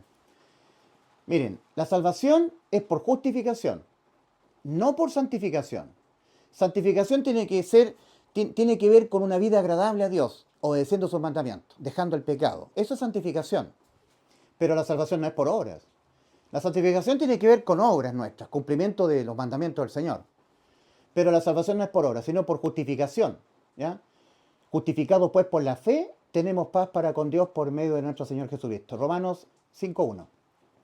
Gálatas 2.16, sabiendo que el hombre no es justificado por las obras de la ley, sino por la fe de Jesucristo, nosotros también hemos creído en Jesucristo para ser justificados por la fe de Cristo y no por las obras de la ley. Por cuanto por las obras de la ley nadie será justificado. Entonces, una vez que la persona ha sido justificada por la fe, es para siempre. Es sellado, nacido de nuevo, sellado, entra por Cristo, la puerta estrecha, entra por Cristo el camino angosto. Ahora Cristo sumergido dentro y es sellado hasta la redención. Es justificado para siempre. No existe tal cosa como que una vez la persona es justificada y ahora ya dejó de ser justificado, tiene que volver a ser justificado. No, una vez justificado es para siempre. La justificación es para vida eterna. Entonces, en las congregaciones cristianas siempre dicen que la salvación y irse al cielo es por justificación y por santificación. Porque si tú eres objeto de la justificación, depositas fe en que Cristo te salvó, pero no eres objeto de la santificación, te vas al infierno. O sea, tú tienes que creer que Cristo es tu Salvador y dejar el pecado. ¿Y qué pasa si yo no dejo el pecado? Te vas al infierno. No, querido amigo. Tú tienes que creer que Cristo murió por tus pecados. Fe en el Evangelio. El resultado de que Cristo haya muerto por nuestros pecados es la inmortalidad, la vida eterna. Y eres salvo. Y si tú no eres objeto de la santificación, tú no dejas el pecado, igual te vas al cielo. Porque para irse al cielo, justificación por la fe. La santificación tiene que ver con obras para ser justificado por las obras, para ser premiado en el tribunal de Cristo. Eso es otra cosa ya. Por eso Santiago 2 dice que ¿acaso no fue justificado por las obras nuestro padre Abraham cuando sacrificaba a su hijo sobre el altar? Cuando Abraham estaba sacrificando a su hijo sobre el altar, Abraham ya era salvo, porque había sido justificado en Génesis 15.6. Génesis 15.6. Y creyó y le fue contado por justicia. 7 capítulos más adelante, en el capítulo 22, Dios le mandó obedecer a Abraham, le dio un mandamiento, sacrificar a su hijo. Y cuando lo cumplió, fue justificado por sus obras para ser premiado. De cierto te bendeciré, por cuanto esto hiciste, ¿ya? Para nosotros es lo mismo, nosotros somos justificados por la fe en el Evangelio y ahora tenemos que ser justificados por las obras para recibir coronas en el tribunal de Cristo. Pero nosotros ya somos salvos ya del infierno, ya entramos por Cristo a la puerta estrecha. Entonces, eso es la apostasía, es dejar radicalmente de predicar el santo llamado del Señor, de ir por todo el mundo y predicar el Evangelio a toda criatura. Porque cuando la gente del mundo oye este anuncio y lo creen con fe, son salvos. No hay ninguna otra forma en que las personas que van marchando al infierno sean salvos de ir al infierno, sino oyendo el Evangelio y creyéndolo con fe. Y ahí son justificados. ¿Ya? Pero si no se les predica, recordemos Romanos 10, versículos 14 y 15. ¿Cómo oirán si no hay quien se los predique? El Evangelio. ¿Cómo la gente va a oír el Evangelio si no hay quien se los predique? ¿Y cómo la persona va a poder tener la opción de depositar fe en un Evangelio que no les es predicado? Y en las congregaciones cristianas solamente hablan de santificación. Deja el pecado, vive una vida en santidad, entrégale tu vida a Cristo. Y no les predican el Evangelio para que tengan la opción a ser justificados por la fe en el Evangelio. Se convierten en vírgenes insensatas, esperando el evento del rapto, pero sin tener a Cristo morando dentro, ¿ya? Por eso que yo siempre voy a estar predicando este anuncio, que es lo único que el hombre tiene que oír para creerlo con fe, para ser justificado. nacer de nuevo y ser sellados con el Espíritu Santo hasta la redención. Y ahí nosotros nos vamos con Cristo. Somos los salvados. Pero hoy en día se está cumpliendo en muchas personas el ser vírgenes insensatas, sin aceite en su vasija. Están esperando el evento del rapto sin ser salvos ellos. ¿Ya? Bien. Dios les bendiga. Maranata, Cristo viene muy pronto.